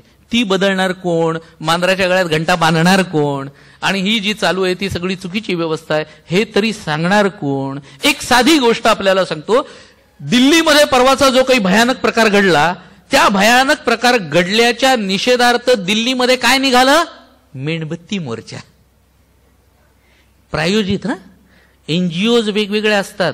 मला सांगा, सगळे लोक जर उत्स्फूर्तपणे बाहेर पडले असतील तर सगळ्यांच्या हातात एकाच आकाराच्या मेणबत्त्या आल्या कुठून? म्हणजे त्यांना ते पुरवल्या गेल्या. हे पुरवणाऱ्या संस्था कोण आहेत? या कोणत्या तरी एनजीओज आहेत. बऱ्याचशा एनजीओज या परदेशी मदतीवर चालतात. परदेशी मदतीवर चालणारे एनजीओज ज्या वेळेला दिल्लीसारख्या राजधानीच्या ठिकाणी अनेक लोकांना एकत्र करतात. मी सत्ताधारी पक्षाचा समर्थक नाही, किंबहुना मी कुठच्याच पक्षाचा नाहीये, पण मला जे दिसतंय एक तटस्थ निरीक्षक म्हणून ते असं दिसतंय की माझ्या राजधानीमध्ये अशा रीतीने लोकांना एकत्र जमवतात त्यावेळेला जगभरात मेसेज काय जातो तेवढं लक्षात ठेवा. आणि खरं सांगू, आज आम्हाला तरुणांची आवश्यकता आहे.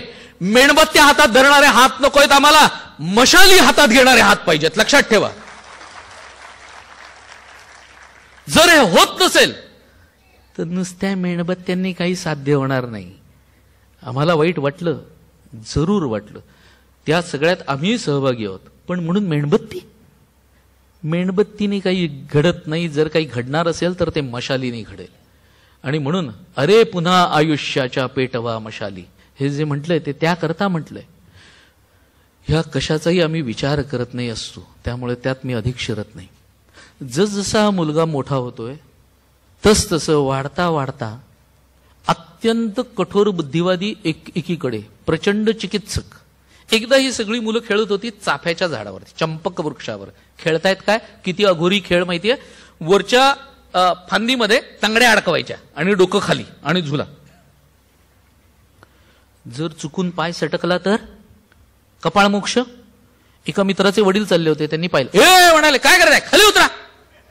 पोरं उतरली पटापटा खाली. तुम्हाला माहित नाही म्हणे या झाडावर परत चढू नका, फार भयंकर आहे. का म्हणाले, काय झालं? अरे म्हणाले इथे एक ब्रह्मराक्षस राहतो, परत या झाडावर चढू नका. असं म्हणून ते निघून गेले. ते निघून गेल्यानंतर नरेंद्र म्हणाला चला झाडावर चढूया. हो म्हणाले ब्रह्मराक्षस राहतो ना. काय म्हणाले, ते आपल्याला उगाचच बोलले. आतापर्यंत आपण किती वर्षे खेळतोय या झाडावर, तुला दिसलाय ब्रह्मराक्षस? तो म्हणाला नाही, मलाही नाही दिसलेला. म्हणजे तो नाहीच आहे म्हणाले, आपल्याला घाबरवायला ते बोलले. चला परत चढू. इतका चिकित्सक, इतका बुद्धिवादी. आणि ही जडणघडण मुद्दाम का सांगतोय? कारण नाहीतर मग आपल्याला चिकित्सक आणि बुद्धिवादी असलेल्या नरेंद्राचं, थोडाफार नास्तिकतेकडे झुकत चाललेल्या नरेंद्राचं पूर्ण आस्तिकतेमध्ये रूपांतर कसं झालं हे आपल्याला कळणारच नाही. बरं, याला जे प्रश्न पडायचे तशाच प्रकारचे प्रश्न आपल्यालाही पडतात, तरुण मुलांना सुद्धा पडतात. आणि हे पडत असल्यामुळे त्याला जर व्यवस्थितपणे उत्तरं दिली गेली नाही, ती उत्तरं या चरित्राच्या माध्यमातून मी देणार आहे, हे लक्षात ठेवा. कारण चरित्र म्हणजे मोनोटोनस रीतीने फक्त चरित्र मी सांगायला उभा नाही राहिलेलो. त्याच्या अनुषंगाने जे इतर गोष्टी मला पोहोचवायच्या त्या पोहोचवायचा हा एक प्रयत्न या चरित्राच्या द्वारे. इतका बुद्धिवादी असलेला हा मुलगा ज्या वेळेला शाळेच्या शेवटच्या वर्षाला होता त्यावेळेला एक शिक्षक निवृत्त होणार होते.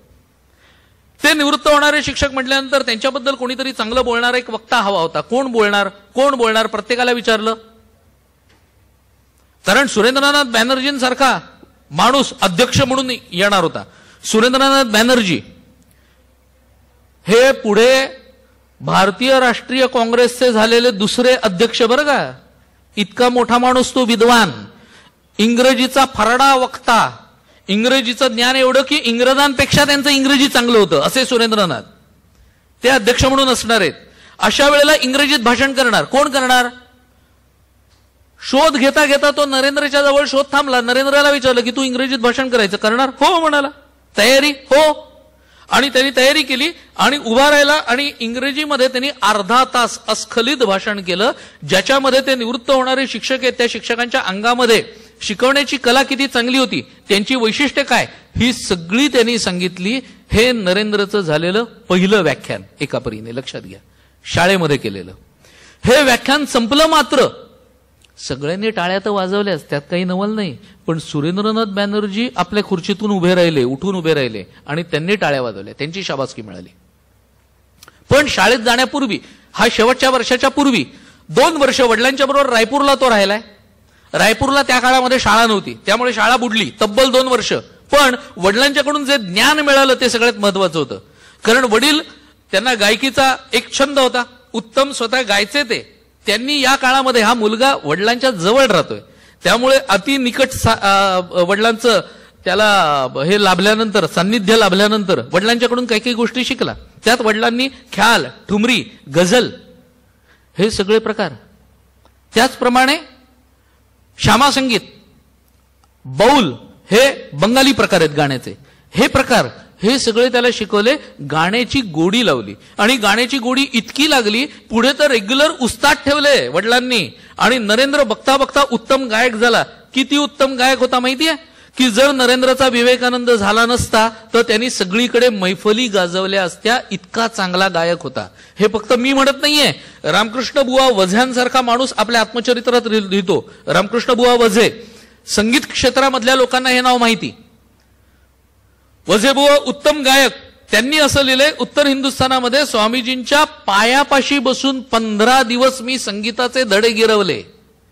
वझेबुवांच्या सारखा माणूस म्हणतोय, याचा अर्थ स्वामीजी केवढे तरी अप्रतिम गात असणार. त्याचबरोबर आपल्या चुलत भावाकडून 3 वाद्य शिकले ते. पखवाज उत्तम वाजवायचे, तबला उत्तम वाजवायचे आणि सतार उत्तम वाजवायचे. आपल्याला माहितीये का, नरेंद्रनाथ दत्त या तरुणाचं पहिलं जे पुस्तक प्रकाशित झालं ना, त्या पुस्तकाचं नाव आहे संगीत कल्पतरू. या संगीत कल्पतरूमध्ये 1000हून अधिक चिजांचं संकलन आहे. आणि 24-25व्या वर्षीय मुलांनी लिहिलेली प्रस्तावना आहे त्या पुस्तकाला. केवढी आहे माहितीये, 90 पानाची प्रस्तावना आहे. आणि त्या 90 पानांच्या मध्ये पौर्वात्य आणि पाश्चिमात्य संगीताचा त्यांनी आढावा घेतलेला आहे. इतकं संगीतातलं ज्ञान हे नरेंद्रचं होतं. दुसरीकडे वडील उत्तम खवय्ये, स्वतः स्वयंपाक करायचा आणि खायला घालायचं लोकांना, ही वडिलांची आवड. ही आवड सुद्धा तंतोतंत नरेंद्रमध्ये उतरली. पुढच्या काळामध्ये स्वामी विवेकानंद आपल्या शिष्यांना ते स्वतः स्वयंपाक बनवायचे, वेगवेगळे पदार्थ बनवायचे आणि त्या सगळ्यांना खायला घालायचे. शिष्य एकदाच खायचे, परत खायचे नाहीत. त्याचं कारण हे वाईट बनवत होते म्हणून नाही, स्वामीजी प्रचंड तिखट खायचे. इतकं तिखट त्या युरोपीय आणि अमेरिकन लोकांच्या जिभेला सहन होणार आहे का? त्यांना तोंडाला आगच लागल्यासारखं वाटायचं. त्यामुळे पण शेवटपर्यंत स्वामीजींची सवय गेली नाही की त्यांना खाणं मात्र अतिशय तिखट लागायचं.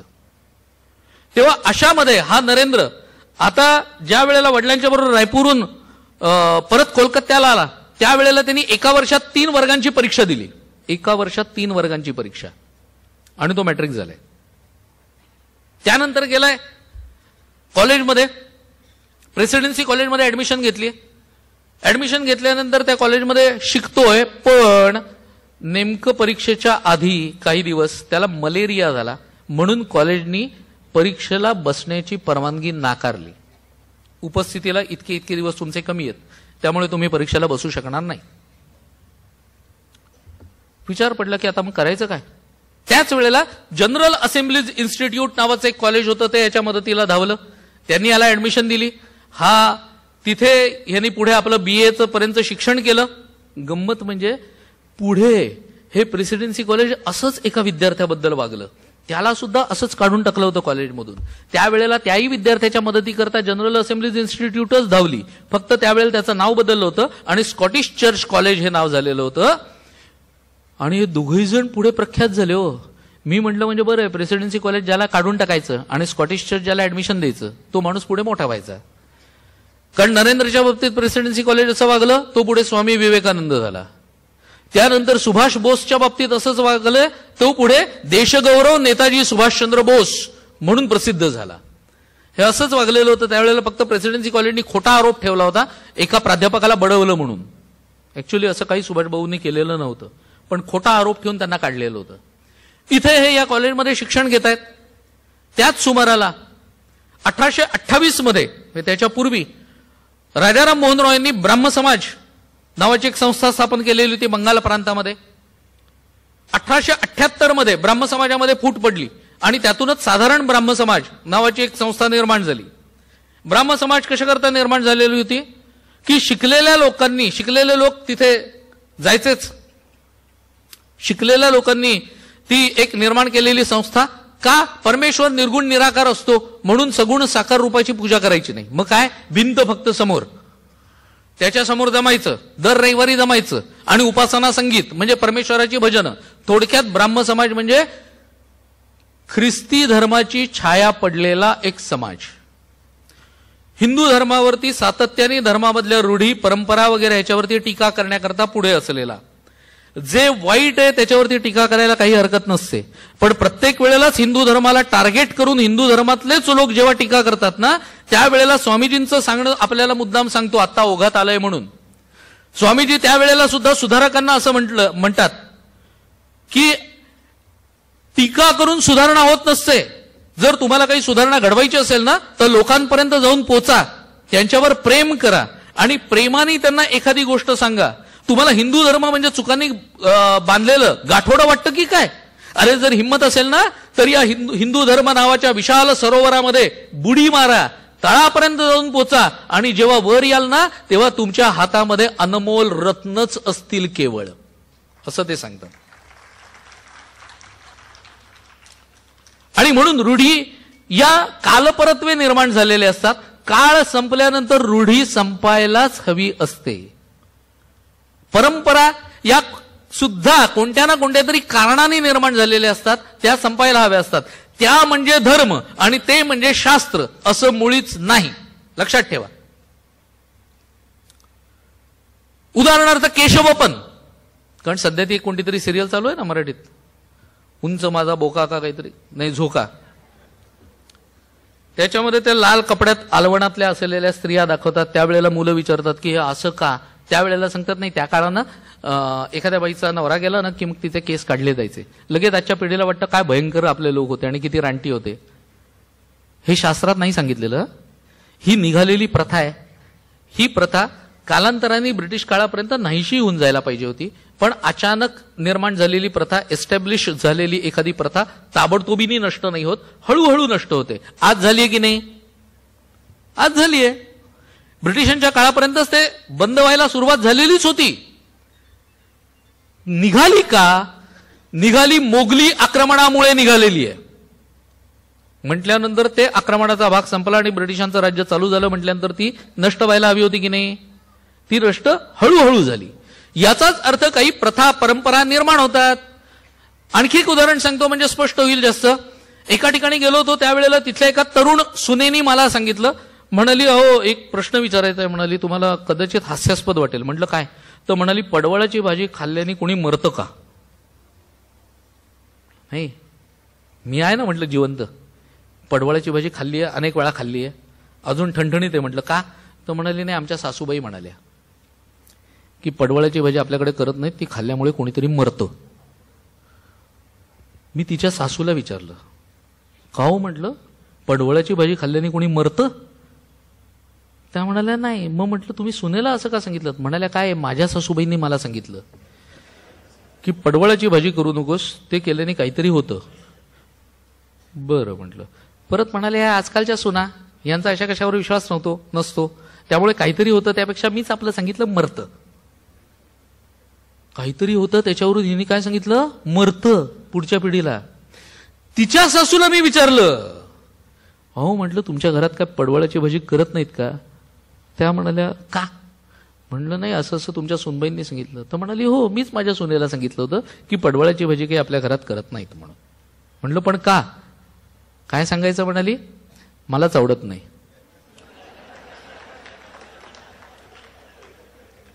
मग लक्षात आलं हिला आवडत नाही म्हणून हिने हिच्या सुनेला सांगितलं, पण आवडत नाही हे लपवून ठेवलं. मग त्याच्याऐवजी काय घरात करू नये म्हणून काहीतरी होतं. हिने आणखीन सिक्सरच पुढचीला कोणीतरी मरतं म्हटल्यानंतर माणूस अधिक हे होतो की नाही? अशा रूढी आणि परंपरा निर्माण झालेल्या असतात, त्या कालपरत्वे असतात, कालसापेक्ष असतात, काळ संपल्यानंतर त्या संपायलाच हव्या असतात, हे तितकंच निश्चित. पण हे भाग लक्षात घेतले जात नाहीत. इथे हा ब्राह्म समाज जो होता तो अशा रूढीवरती आणि मग पर्यायाने धर्मावरही टीका करायचा. पण नवीन नवीन काहीतरी आलं की तरुणांचा ओढा असतो की नाही, तिथे नेहमी तरुण मंडळींना काही नवीन दिसलं की लगेच धावतात. भारतामध्ये 1924-25 मध्ये कम्युनिस्ट पक्ष आला, छुप्या रीतीने चालत होता. 27-28 मध्ये तो खुलेपणाने आला बरं का समोर. पण तोपर्यंत छुप्या रीतीने जेव्हा होता ना, तेव्हा तत्कालीन काही तरुणांना त्याचं आकर्षण वाटलंच. का? कारण वेगळ्या घोषणा, काहीतरी वेगळं, कधी ऐकलेलं नाही. साम्राज्यवाद मुर्दाबाद, शेतकऱ्यांचं शोषितांचं राज्य चिरायू होवो, हे सगळं नवीन ऐकलेलं. जे नवीन येतं ना त्याच्याकडे एकदम धाव घेतली जाते. तरुणांची धाव नवनिर्माणापर्यंत जाते, ती त्यामुळे जाते, याच्यापेक्षा दुसरं काही नाही. कालांतराने ज्या वेळेला ते विचार करतात त्यांना कळायला लागतं तो भाग वेगळा. हा मुलगा ब्राह्म समाजामध्ये जायला लागला. बरं, आवाज उत्तम, त्यामुळे ब्राह्म समाजामध्ये नेहमी गाणं म्हणायला त्याला सांगायचे. रविवारचं उपासना संगीत कोणी म्हणायचं तर ते नरेंद्रनी म्हणायचं. आणि इथे कॉलेजमध्ये प्राध्यापक विल्यम हेस्टी हे त्यांचे प्रिन्सिपलही होते, पण ते यांचे इंग्रजीचे प्राध्यापकही होते. इंग्रजी शिकवायचे, ते उत्तम इंग्रजी शिकवणारा माणूस ते विल्यम हेस्टी, गोरा माणूस. हे विल्यम हेस्टी एकदा वर्गात आले आणि मुलांना सांगतात, मी आज तुम्हाला वर्ड्सवर्थची कविता शिकवणार आहे, द एस्कर्शन या नावाची. द एस्कर्शन. वर्ड्सवर्थ तुम्हाला माहिती आहे, हा निसर्ग कवी होता.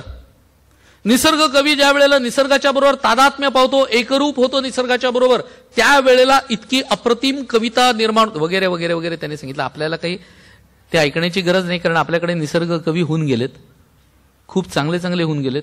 शाळेत असताना आम्ही जी 35-36 वर्षापूर्वी कविता आम्हाला शाळेत होती, ती पाठही करावी लागली नाही, आपोआप पाठ झाली. कारण त्या काळामध्ये कविता तशा असायच्या की ज्याला चालीबिली सहज असायच्या, सोप्या असायच्या, त्यामुळे त्या पाठ व्हायच्या. आजकाल कविता म्हणजे काहीतरी भयंकर असतं, गद्यच लिहिलेलं असतं, पण त्याला मुक्त काव्य म्हणतात. म्हणजे काय मला अजून कळलेलं नाही, कारण वाक्यम रसात्मकम काव्यम अशी त्याची व्याख्या आहे खरं म्हणजे.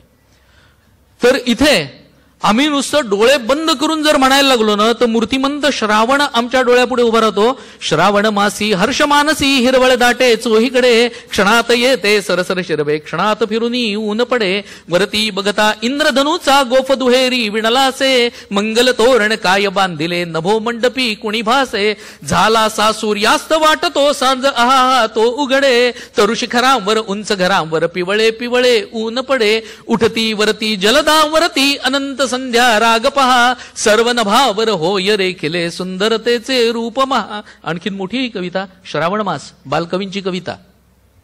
त्याच बालकवींची आणखी एक कविता आम्हाला होती, ऐल तटावर हिरवाळी घेऊन, निळा सावळा झरा वाहतो बेटा बेटातून. आणि त्या कवितेचा शेवट होता, पाय सोडून जळात बसला असला औदुंबर.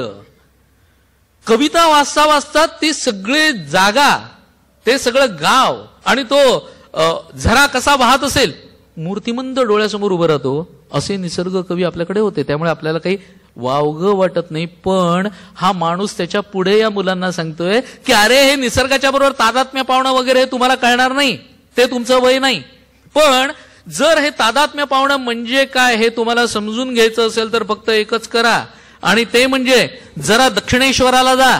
कारण ते दक्षिणेश्वराच्या काली मंदिराचा एक पुजारी आहे, तो अवलिया आहे, त्याचं नाव आहे रामकृष्ण परमहंस. आणि तो असा केव्हाही भावावस्थेत असतो. तेव्हा भावावस्था म्हणजे काय हे समजायचं असेल तर त्या ठिकाणी जा. आणि हे नरेंद्रनी ऐकलं आणि मनामध्ये कुठेतरी आलं की एक आश्चर्य वाटलं. आश्चर्य एवढ्या कारणाकरता की त्या काळातली गोष्ट आहे, ज्या काळामध्ये क्लब आणि हॉटेल्सच्या बाहेर बोर्ड लावलेले असायचे, Indians and dogs are not allowed.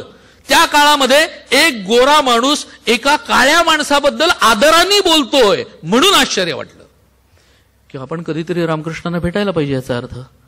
पण असं वाटलं तरी माणूस काय लगेच जातो का?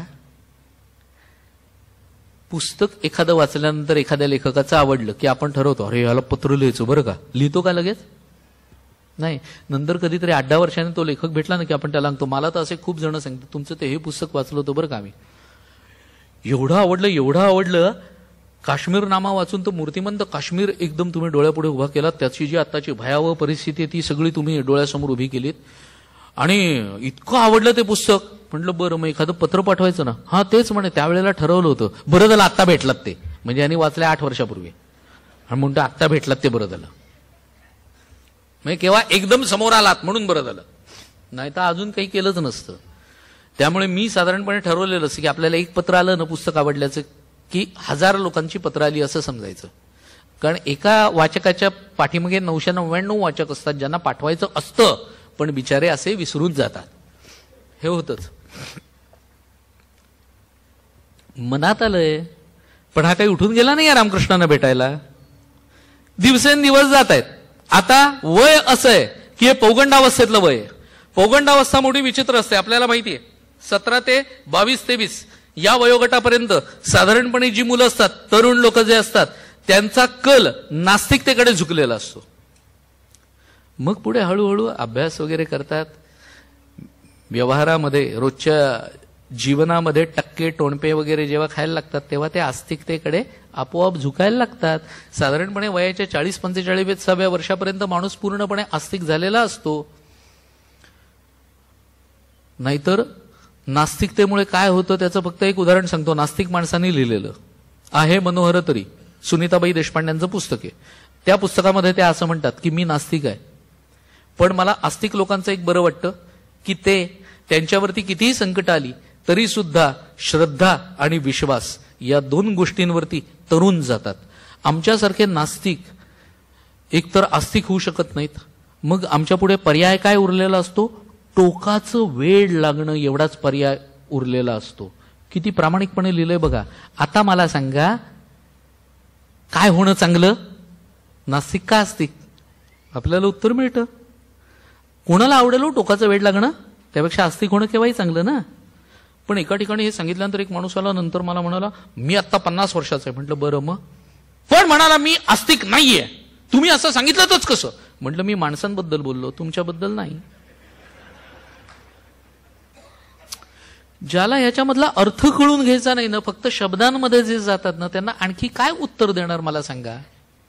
हा मुलगा त्या अवस्थेतून जातो. या अवस्थेतून आजची तरुण पिढी सुद्धा जात असते आणि मग ते काही प्रश्न विचारतात. अशा वेळेला आमच्याकडे अशा काही संस्था टपलेल्या आहेतच की हिंदू श्रद्धा निर्मूलन एवढा एककलमी कार्यक्रम ज्यांचा असतो असे काही लोक टपलेले असतातच.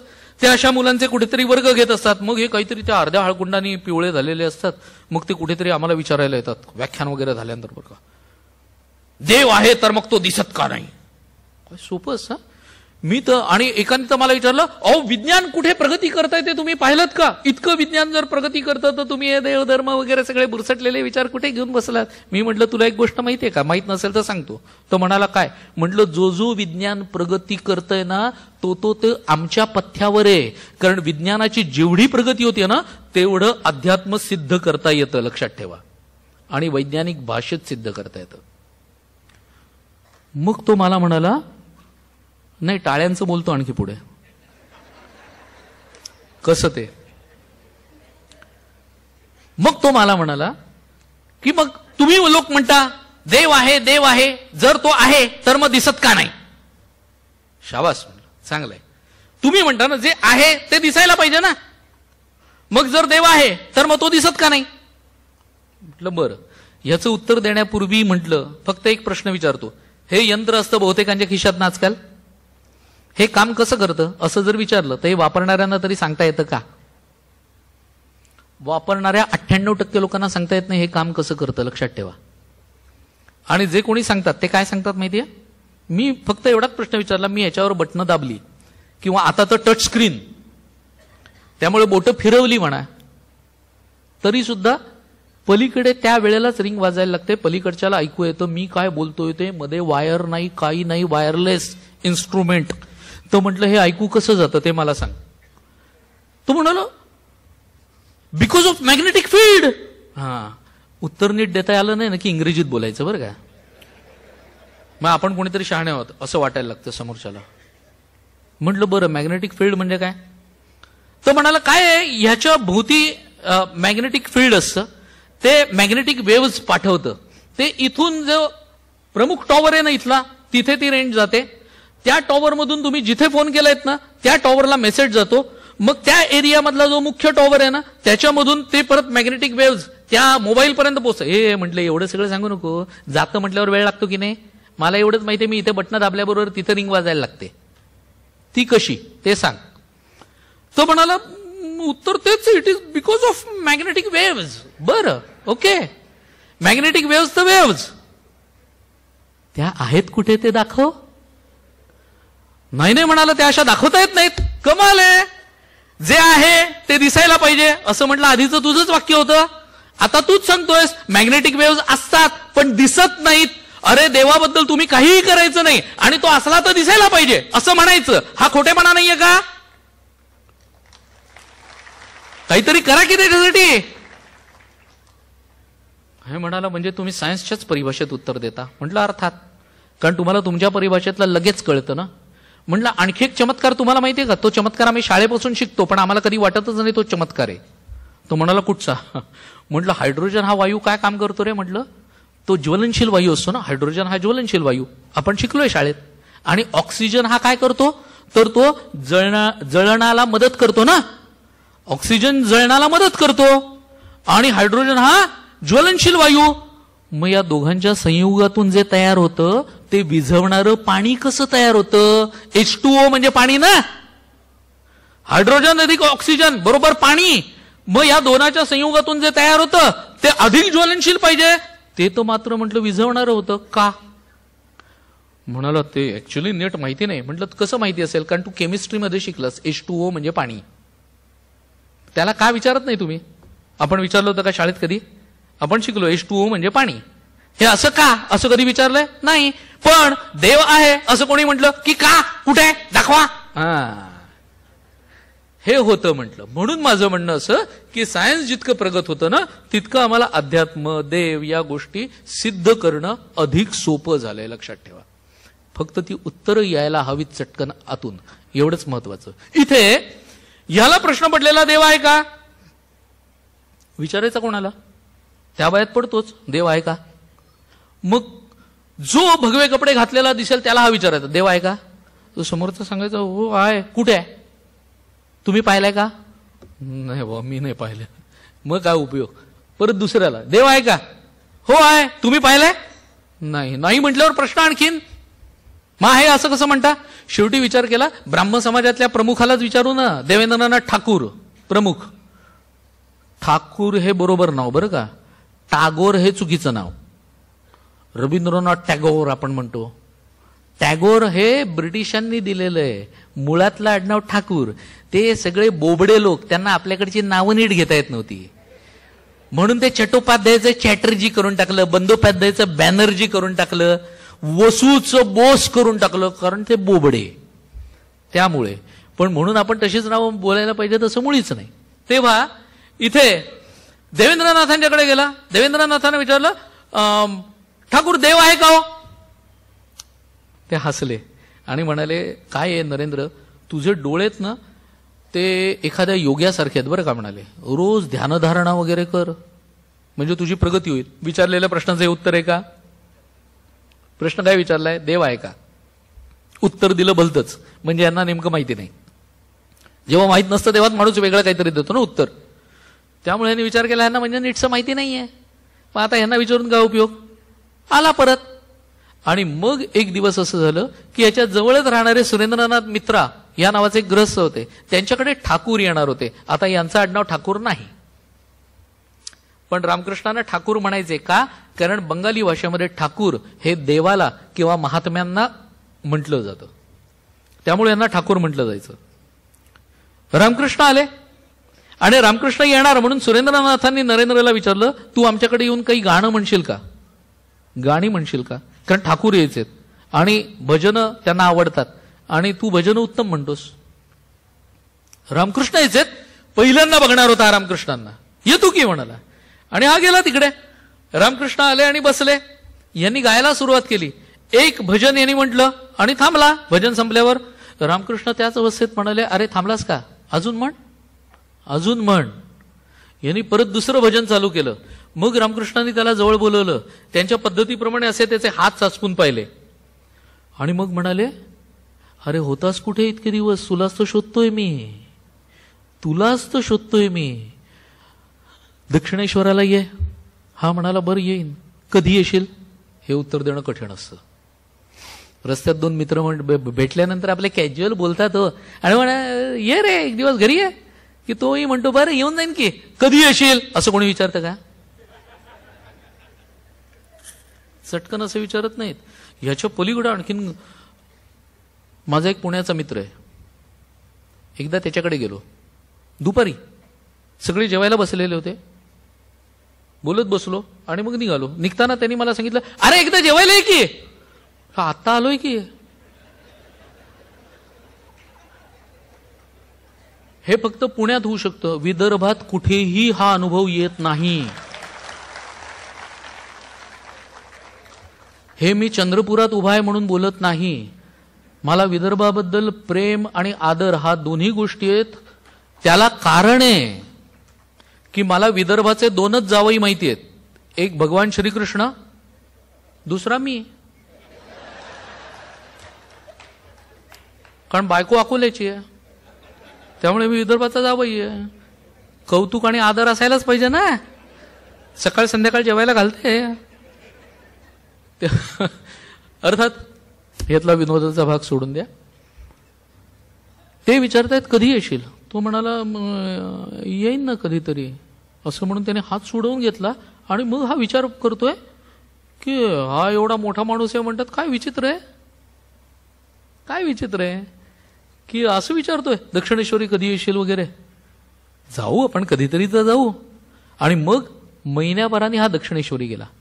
गेल्याबरोबर ठाकूरांनी त्याला पहिल्यांदा गाणं म्हणायला सांगितलं.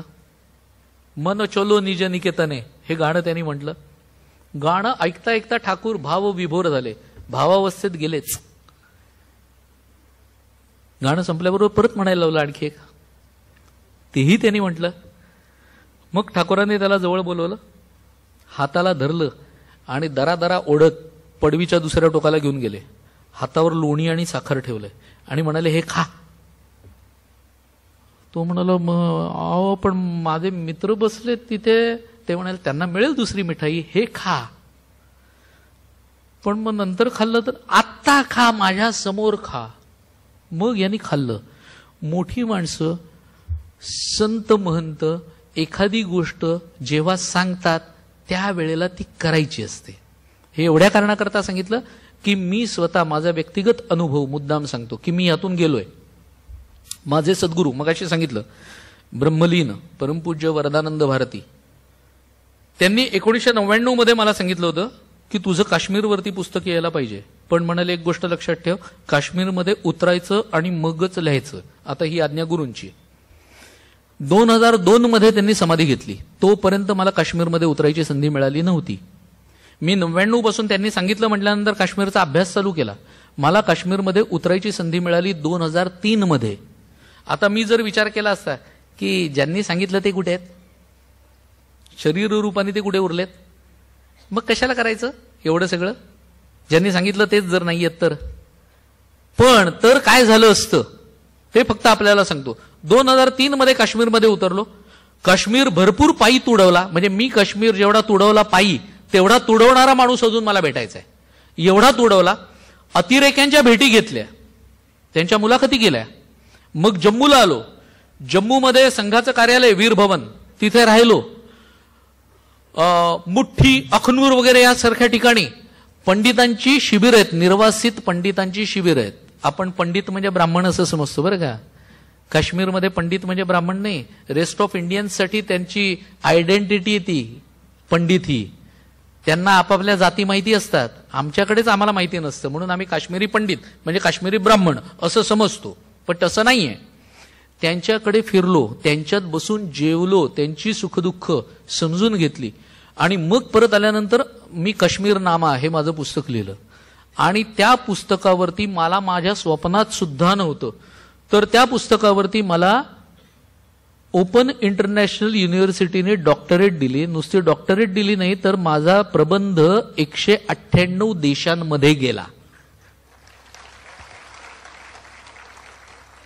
हे माझी अशी प्रचंड श्रद्धा तीच आहे की माझ्या गुरूंनी मला सांगितलं. त्याचं कारण हे पुढे घडणार होतं की कुठेतरी हा भाग होता. आणि म्हणून मोठी माणसं जेव्हा एखादी गोष्ट सांगतात त्यावेळेला ती लक्षात ठेवून करावी, कारण ते करण्यामध्ये आपलं हित असतं. इथे याला एकदम ठाकूरांनी विचारलं, झोपताना डोळे बंद केल्यानंतर तुला डोळ्यासमोर प्रकाश दिसतो का रे? हो म्हणाला, दिसतो. अरे म्हणाले, हा जन्मजात ध्यानसिद्ध आहे. ठाकूर म्हणतायत चटकन, जन्मजात ध्यानसिद्ध. असे फार क्वचित असतात लोक.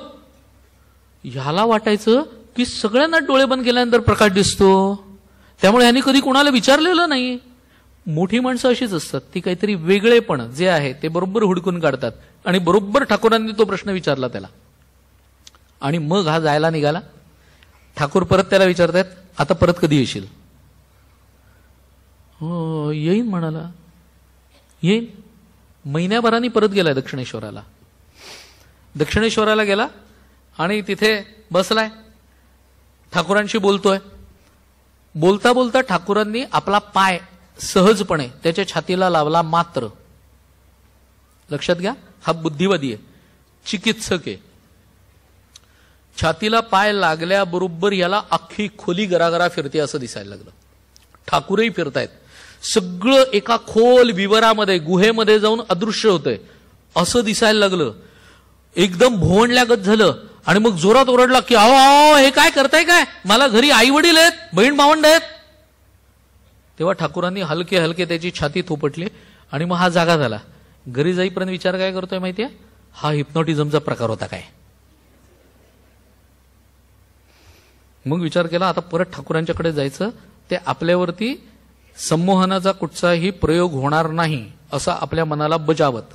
ज्यांना हिप्नोटिझम बद्दल माहिती असेल त्यांना माहिती असेल की हिप्नोटिझम हे मनाची कोणाची तयारी जर नसली तर त्याच्यावर हिप्नोटिझमचा प्रयोग होत नाही. ज्याचं मन कठोर असतं, जो हट्टी असतो, अशावरती हिप्नोटिझमचा प्रयोग होत नाही. हा लगेच गेला त्याच्यानंतर ठाकूरांच्याकडे आणि ठाकूरांना त्यांनी सांगितलं आलोय. ठाकूर म्हणाले चल जरा यदू मलिकच्या बागेत जाऊया. शेजारी यदू मलिक नावाच्या एका माणसाचं घर होतं, त्याची बाग होती. हा उठला, ठाकूरांच्या बरोबर निघा. मनाला बजावतोय बरं का, संमोहनाचा प्रयोग होता कामा नये हे बजावतोय मनाला. आणि ठाकूरांच्या बरोबर निघाला की ठाकूर यदू मलिकच्या बागेत गेले, एका पायरीवर बसले आणि बसल्या बसल्या ते भावावस्थेत गेले. आता ठाकूर भावावस्थेत गेले म्हटल्यानंतर ह्याला थांबणं भाग आहे त्यांच्या बाजूला, नाही तर कोणीतरी म्हणायचं त्यांना काय एकट्याला टाकून आलास का म्हणून. त्यामुळे हा आपला बाजूला उभा राहिला.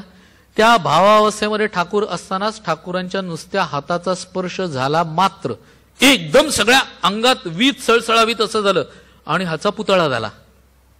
जागेवर होता तिथे तसाच उभा.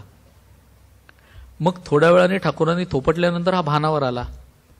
आता याला प्रश्न पडला की संमोहन तर म्हणता येत नाही, हिप्नोटिझम म्हणता येत नाही, मग ठाकूरांनी केलं ते नेमकं काय? याला उत्तर नाही. जेव्हा उत्तर नसतं तेव्हा मग असे बुद्धिवादी चिकित्सक म्हणणारे लोक कुठेतरी घोटाळतात किंवा मग सांगतात आमचा याच्यावर विश्वास नाही. हे सोपं असतं ना, आमचा याच्यावर विश्वास नाही असं म्हटलं की मोकळं होतात. पण हा विचार करतोय घरी जाईपर्यंत की हे असं का व्हावं, आणि मग ठरवलं की नको बाबा, त्यापेक्षा इथे येणं नको. आणि मग हा महिनाभर दक्षिणेश्वराला गेला नाही. ठाकूर त्याला शोधत आलेत. योग्य शिष्य ज्या वेळेला मार्गदर्शकाच्या हाती गवसतो ना, त्यावेळेला तो शिष्य नाठाळ असला, थोडा व्रात्य असला तरी सुद्धा त्याला गुरु बरोबर योग्य रीतीने जागेवर आणतो. हे सगळ्यात महत्वाचं असतं. ठाकूर शोधत येत आहेत, नोरेन नोरेन करत त्याला हाका मारत, रस्त्याने हाका मारत येत आहेत. कुठे आहेस? हा बाहेर आला, ठाकूरांना घेऊन घरात आला वरती. म्हणाला ओ हे काय? तर ते म्हणाले काय नाही, तू बऱ्याच दिवसात आला नाहीस म्हणून तुला शोधत आलो. ही मिठाई घे पण दक्षिणेश्वराला चल. गेला ठाकूरांच्या बरोबर दक्षिणेश्वराला आणि तिथे गेल्यानंतर बघतो तर ही गर्दी जमलेली ठाकूरांच्याकडे. आणि कित्येक जण ठाकूरांना अगदी पायाला हात लावून नमस्कार करतायत. काही जणांना मात्र ठाकूर सांगतायत लांबून नमस्कार करायचा, लांबून. आणि हा बघतोय, हा चिकित्सक ना. मनात विचार आला इथे पण जातीयवाद दिसतोय.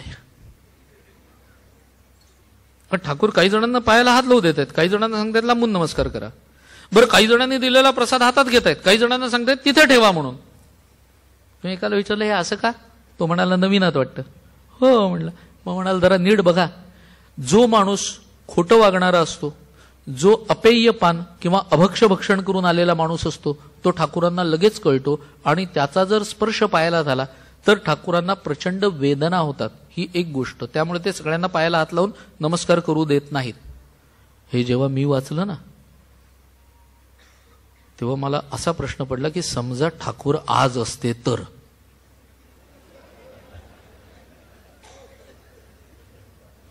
बहुतेक सगळ्यांनाच सांगितलं असतं लांबून. काय उपायच नाही दुसरा. आणि म्हणाला दुसरी गोष्ट अशी की ठाकूरांना धातूचा स्पर्श सहन होत नाही. त्यामुळे कोणाच्या द्रोणामध्ये जर पैसे ठेवलेले असतील तर ते ठाकूरांना चालत नाही. हे मनात विचार केलाय, उगाच काहीतरी आपली टाकतोय आपला, मी ऐकून घेतोय म्हणून. मग मागे सरकत सरकत हळूच ठाकूरांच्या खोलीत गेला. ठाकूर ज्याच्यावर बसायचे ती बैठक होती त्यांची. त्या बैठकीवरची चादर, गादी, खालची सतरंजी ही सगळी बाजूला केली, वर उचलली आणि त्याच्या खाली 1 रुपयाचं नाणं टाकून ठेवलं. सगळं परत व्यवस्थित केलं आणि हा बाहेर सगळ्या लोकांच्यात येऊन उभा. ठाकूरांचं हे सगळं दर्शन वगैरे सगळं संपल्यानंतर ठाकूर उठले, आत जायला निघाले. आत गेले आणि आपल्या जागेवर बसले, मात्र एकदम आ करून उठून उभे राहिले. हा पाठोपाठ गेला जा आतमध्ये आणि मग ते सगळं उचलून बघतायत. सगळं उचलून बघितल्यानंतर त्यांना दिसलं खाली 1 रुपयाचं नाणं. ठाकूरांनी काय केलं असेल? हसले ठाकूर, फक्त त्याच्याकडे बघून हसले. लक्षात घ्या, हे हसणं फार वाईट असतं बरं का. असं वाटतं की त्यापेक्षा समोरच्यांनी कानफाटात मारल्या ना 2 तर चालतील. पण हे कोणाला माहितीये का? ज्याच्याजवळ असं मन असतं त्याला. निगरगट्ट असेल त्याला काय हसले काय नाही आलंय. याला एवढा ओशाळलेपणा आला की अरे खरंच ठाकूरांना धातूचा स्पर्श सहन होत नाही, त्यांनी सांगितलं ते. आणि वर मग ठाकूरांच्या कधी कधी प्रवचनाला जाऊन बसायचं. बरं, ठाकूर इतक्या सोप्या सोप्या दृष्टांत द्यायचे. दृष्टांत कशा करता असतात माहितीये का? सिद्धांत समजावून सांगण्याकरता दृष्टांत असतात बरं का. आमच्यापैकी कैक लोक असे असतात ना की आमच्या लक्षात फक्त दृष्टांत राहतात, कारण गोष्ट असते ना, त्यामुळे दृष्टांत लक्षात राहतात, सिद्धांत नाही लक्षात राहत. मग कोणीतरी म्हणतं गेल्या वेळेला तुम्ही आला होतात ना व्याख्यानाला, तेव्हा बरोबर हीच गोष्ट तुम्ही सांगितली होती बरं का तेव्हा. अरे म्हणजे गोष्टच लक्षात राहिली, बाकीचं सगळं नाही म्हणाले. बरोबर आहे, स्वाभाविक आहे, कसं लक्षात राहील. म्हणून लोकांना मी नेहमी सांगत असतो की कितीही चांगलं आपण ऐकलेलं असलं ना, कितीही चांगलं ऐकलेलं असलं ना, तरी ऐकण्याचा पगडा मनावरती किती असतो माहितीये? मानसोपचार तज्ज्ञ असं सांगतात, त्या क्षेत्रातले जे ज्ञानी आहेत ते असं सांगतात की तुम्ही कितीही चांगलं एखादी गोष्ट ऐकलीत तरी आपल्या मनावर प्रभाव त्याचा किती काळ राहतो माहितीये? 48 तास. म्हणजे 2 दिवस. 48 तास म्हणजे आज जे ऐकताय ना ते उद्या संध्याकाळपर्यंत बऱ्यापैकी लक्षात राहील. परवा संध्याकाळी आहा कोरी पाटी. मग असं वाटतं आपल्या लक्षात राहिलं ना सगळं. सगळं आपल्या लक्षात राहत नाही. मग लक्षात राहण्याकरता म्हणून काय करायचं असतं? वाचायचं असतं. पुस्तकं वाचली त्याच्यावरची की आपला तो रियाज होतो आणि आपल्या लक्षात राहतं. बरं, याचा तुम्हाला एक पुरावाही सांगतो की आपल्या लक्षात राहण्याचा काळ हा फक्त 48 तासच असतो. त्याचा पुरावा पण सांगतो लगेच, म्हणजे आपल्याला लगेच कळेल आणि पटेल.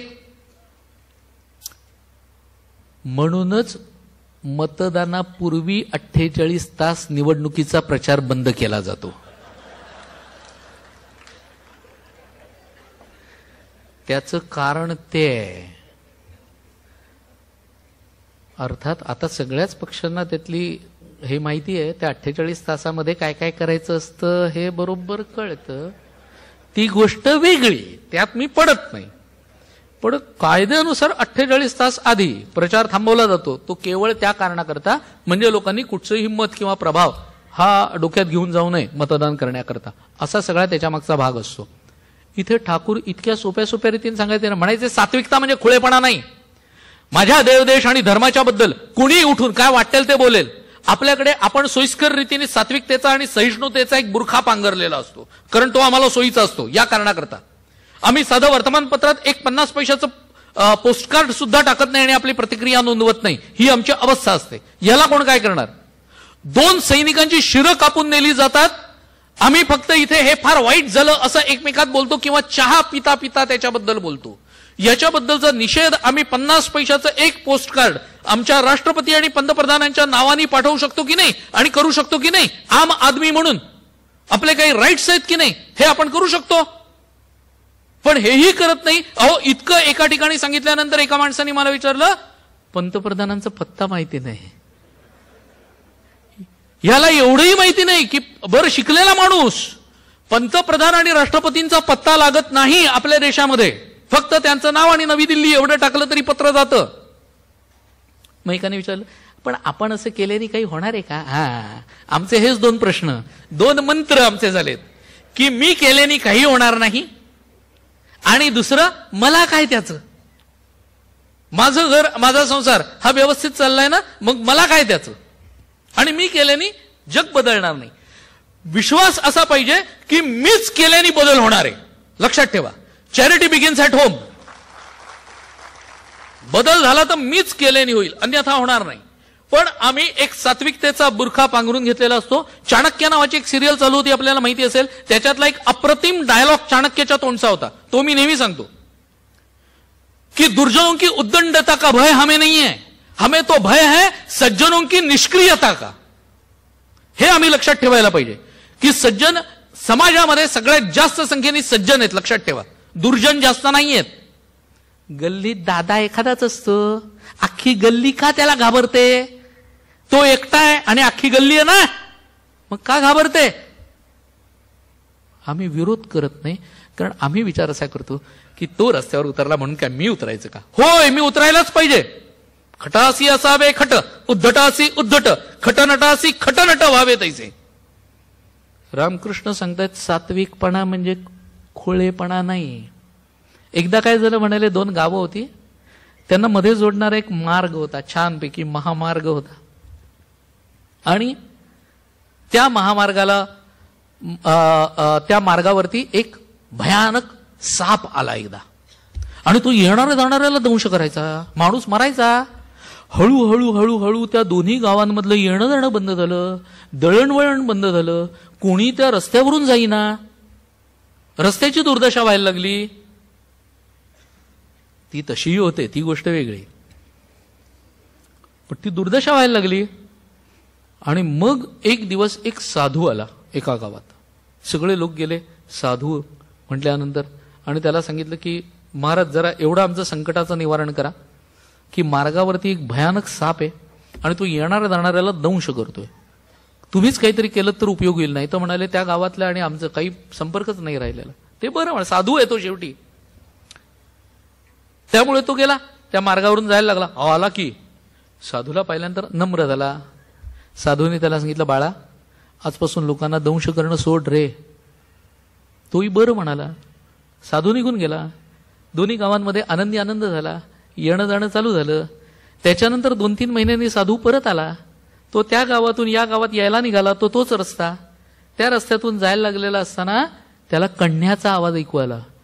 म्हणून त्याने त्या आवाजाचा शोध घेतला. बघितलं तर रस्त्याच्या कडेला तो साप जखमी अवस्थेमध्ये कणतोय.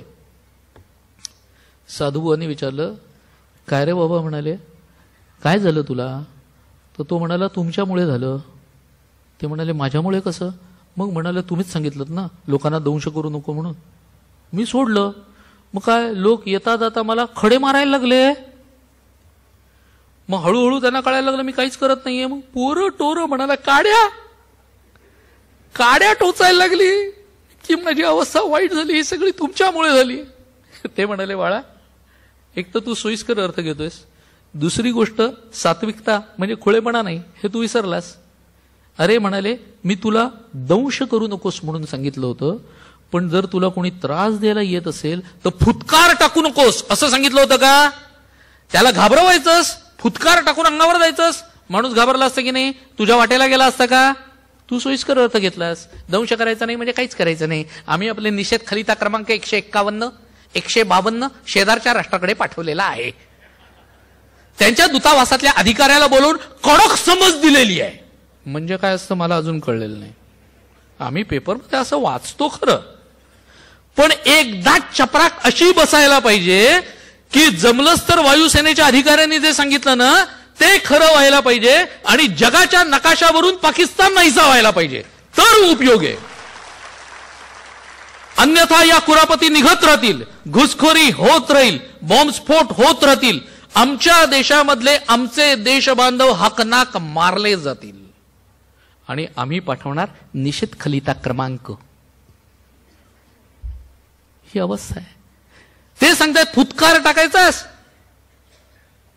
बरं म्हणाला. इतक्या सोप्या रीतीने रामकृष्ण पटवून द्यायचे बरं का. एकदा ते म्हणाले की अरे लोक ना दृष्टांताचा बोललेल्याचा सुद्धा सोयीस्कर अर्थ काढतात रे. तो सोयीस्कर अर्थ सुद्धा फार वाईट असतो. म्हणजे म्हणाले एक म्हणाले एक गाव होतं, त्या गावामध्ये एक साधू महाराज होते. एक जण त्यांचा नवीन शिष्य झालेला होता. तो येऊन बसला. साधुबुवा प्रवचन करतायत आणि त्यामध्ये ते सांगतायत की अरे सर्वत्र नारायण बघायला शिका बरं का. जो नारायण माझ्यात आहे तोच नारायण समोरच्यामध्ये, तोच नारायण पशुमध्ये, तोच नारायण पक्षामध्ये, असं बघायला शिका. खरंच जर असं झालं तर जगभरातली भांडणं मिटतील की नाही. हो, नारायण एकमेकात सोडा. धाकट्या भावाने 2 फूट जागा माझी घेतली म्हणून 20 वर्ष कोर्ट कचेरी केली आणि घेतली ताब्यात. अरे वा धाकटाच भाऊ ना.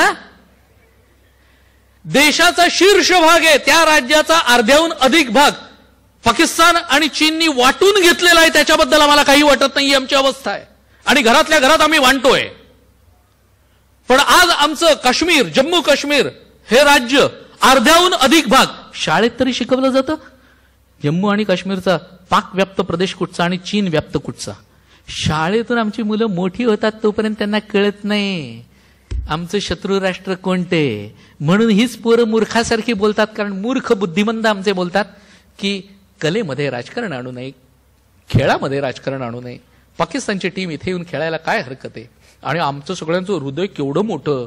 हृदयाचा आकार वाढणं वाईट असतं मेडिकल दृष्ट्या. आमचं हृदय एवढं मोठं की आम्ही येऊ देतो त्यांना खेळायला. वर उरावर बसून आम्हालाच हरवून जातात, ती गोष्ट वेगळी. मी त्या असं बोलणाऱ्याला एकाला उथळपणे किती बोललं जातं म्हणून उदाहरण सांगतोय. असं उथळपणे बोलणाऱ्याला मी म्हटलं की बरं एक क्षणभर म्हटलं भारत पाकिस्तान बाजूला ठेव म्हटलं. मला फक्त एकाच गोष्टीचं उत्तर दे म्हटलं की उद्या तुझं पोरग सकाळी बाहेर पडलं, शेजारच्या पोरांनी येऊन त्याला कान फटावला आणि मग संध्याकाळी आला मला खेळायला घे ना म्हणून, आणि तुझ्या पोरांनी त्याला खेळायला घेतलं. जाऊ दे सकाळचं झालं ते गेलं असं म्हणून मोठ्या मनाने खेळायला घेतलं. दुसरा दिवस उजाडला, सकाळ झाल्याबरोबर ते शेजारचं कार्ट बाहेर आलं, परत तुझ्या पोराला तुडवला. संध्याकाळी आला मला खेळायला घे ना म्हणून. घ्याल नाही म्हणाला, असं कसं घेत. मग पाकिस्तानला का बोलवतो, मग त्यांना का बोलवतो त्याचा विचार नको व्हायला. आणि वर सांगणार की खेळामध्ये आणि कलेमध्ये राजकारण नको म्हणून. स्वत्व आणि अस्मिता या दोन्ही गोष्टी आमच्याकडे उरलेल्याच नाहीयेत, ही अवस्था आहे. आणि दुबळ्याच्या तोंडच्या शांतीपाठाला काहीही अर्थ नसतो, लक्षात ठेवा. ज्या वेळेला एखादा सशक्त माणूस असतो त्यावेळेला जर त्यांनी सांगितलं की मी क्षमा करतोय म्हणून त्याला अर्थ असतो. अमेरिकेला घाबरतात सगळेजण. अफगाणिस्तानात शिरायला आपली परवानगी विचारली होती का, इराकमध्ये शिरायला आपली परवानगी विचारली का. परवा 2 सैनिकांचं झाल्याबरोबर अमेरिका सांगते सामोपचाराने बोला. त्यांना म्हणो तुमच्या बापाचं काय जातंय बोलायला, सैनिक आमचे मेलेत आणि वर तुम्ही आम्हाला सांगताय शांतपणे बोला म्हणून. दरवेळेला इतरांच्या गोष्टीमध्ये नाक का खूप असता. बोललं कोणी नाही का, देटाई खाय मिठाई. ते आज बलिष्ठ आहेत, ते वाटेल ते बोलू शकतात, आम्ही ते ऐकतोय. ही आमची अवस्था. हे सांगतायत प्रत्येकामध्ये नारायण हे बघायला शिका बरं. आपल्याकडे नवीन नाहीये. नारायण असे विश्वी त्याची पूजा करीत जावी असं सांगितलंय. जे जे देखिजे भूत ते ते मानिजे भगवंत असं आपल्याकडे सांगितलंय. त्यामुळे हे नवीन नाहीये थोरा मोठ्यांनी सांगणं. हा सगळं ऐकतोय बरं का. प्रवचन संपल्यानंतर हा निघाला जायला. वाटेत घरी जाता जाता समोरून लोक अरे पळा पळा धावा धावा म्हणून ऐकू येतंय. याने समोर पाहिलं तो समोर एक हत्ती चिंघाडत येतोय. हत्तीच्या ओरडण्याला चिंघाडणं म्हणतात, सिंहाच्या ओरडण्याला गर्जना म्हणतात, वाघाच्या ओरडण्याला डरकाळी म्हणतात, घोड्याच्या ओरडण्याला खिंकाळणं म्हणतात. अहो, असं आपल्याकडे शब्द आहेत. आजच्या पोरांना माहिती नाहीत हे म्हणून सांगितले, ओघात आले म्हणून. हत्तीची सोंड उंचावली आहे आणि तो चिंघाडतोय, उधळलाय, तो पिसाळलाय. वरती बसलेला माहूत लोकांना सांगतोय, अरे पळा पळा, बाजूला व्हा, बाजूला व्हा. आणि लोक पळताय, तो सैरा वैरा. या शिष्याने विचार केला, आपल्या गुरुजींची परीक्षा बघूया. जो नारायण माझ्यात आहे तोच त्या हत्तीमध्ये पण आहे की नाही. मग एक नारायण दुसऱ्या नारायणाला काही करेल का, असा याने विचार केला. उभा राहिला. खाली वीट नव्हती म्हणून विटेवरी पाय नाही म्हणतायत, पण कटेवरी हात. रस्त्याच्या मध्ये उभा राहिला. तो माहूत, अरे बाजूला बाजूला, अरे अरे अरे मध्ये काय उभा, एवढं म्हणतोय तोपर्यंत हत्ती त्याच्यापर्यंत आला. मात्र पुढचं उद्याच्या व्याख्यानात. आजकाल आपल्याला सवय झाली आहे ना, सिरियल बघता बघता समोरून दार ठोठावलं जातं, तो आतला माणूस दार उघडतो.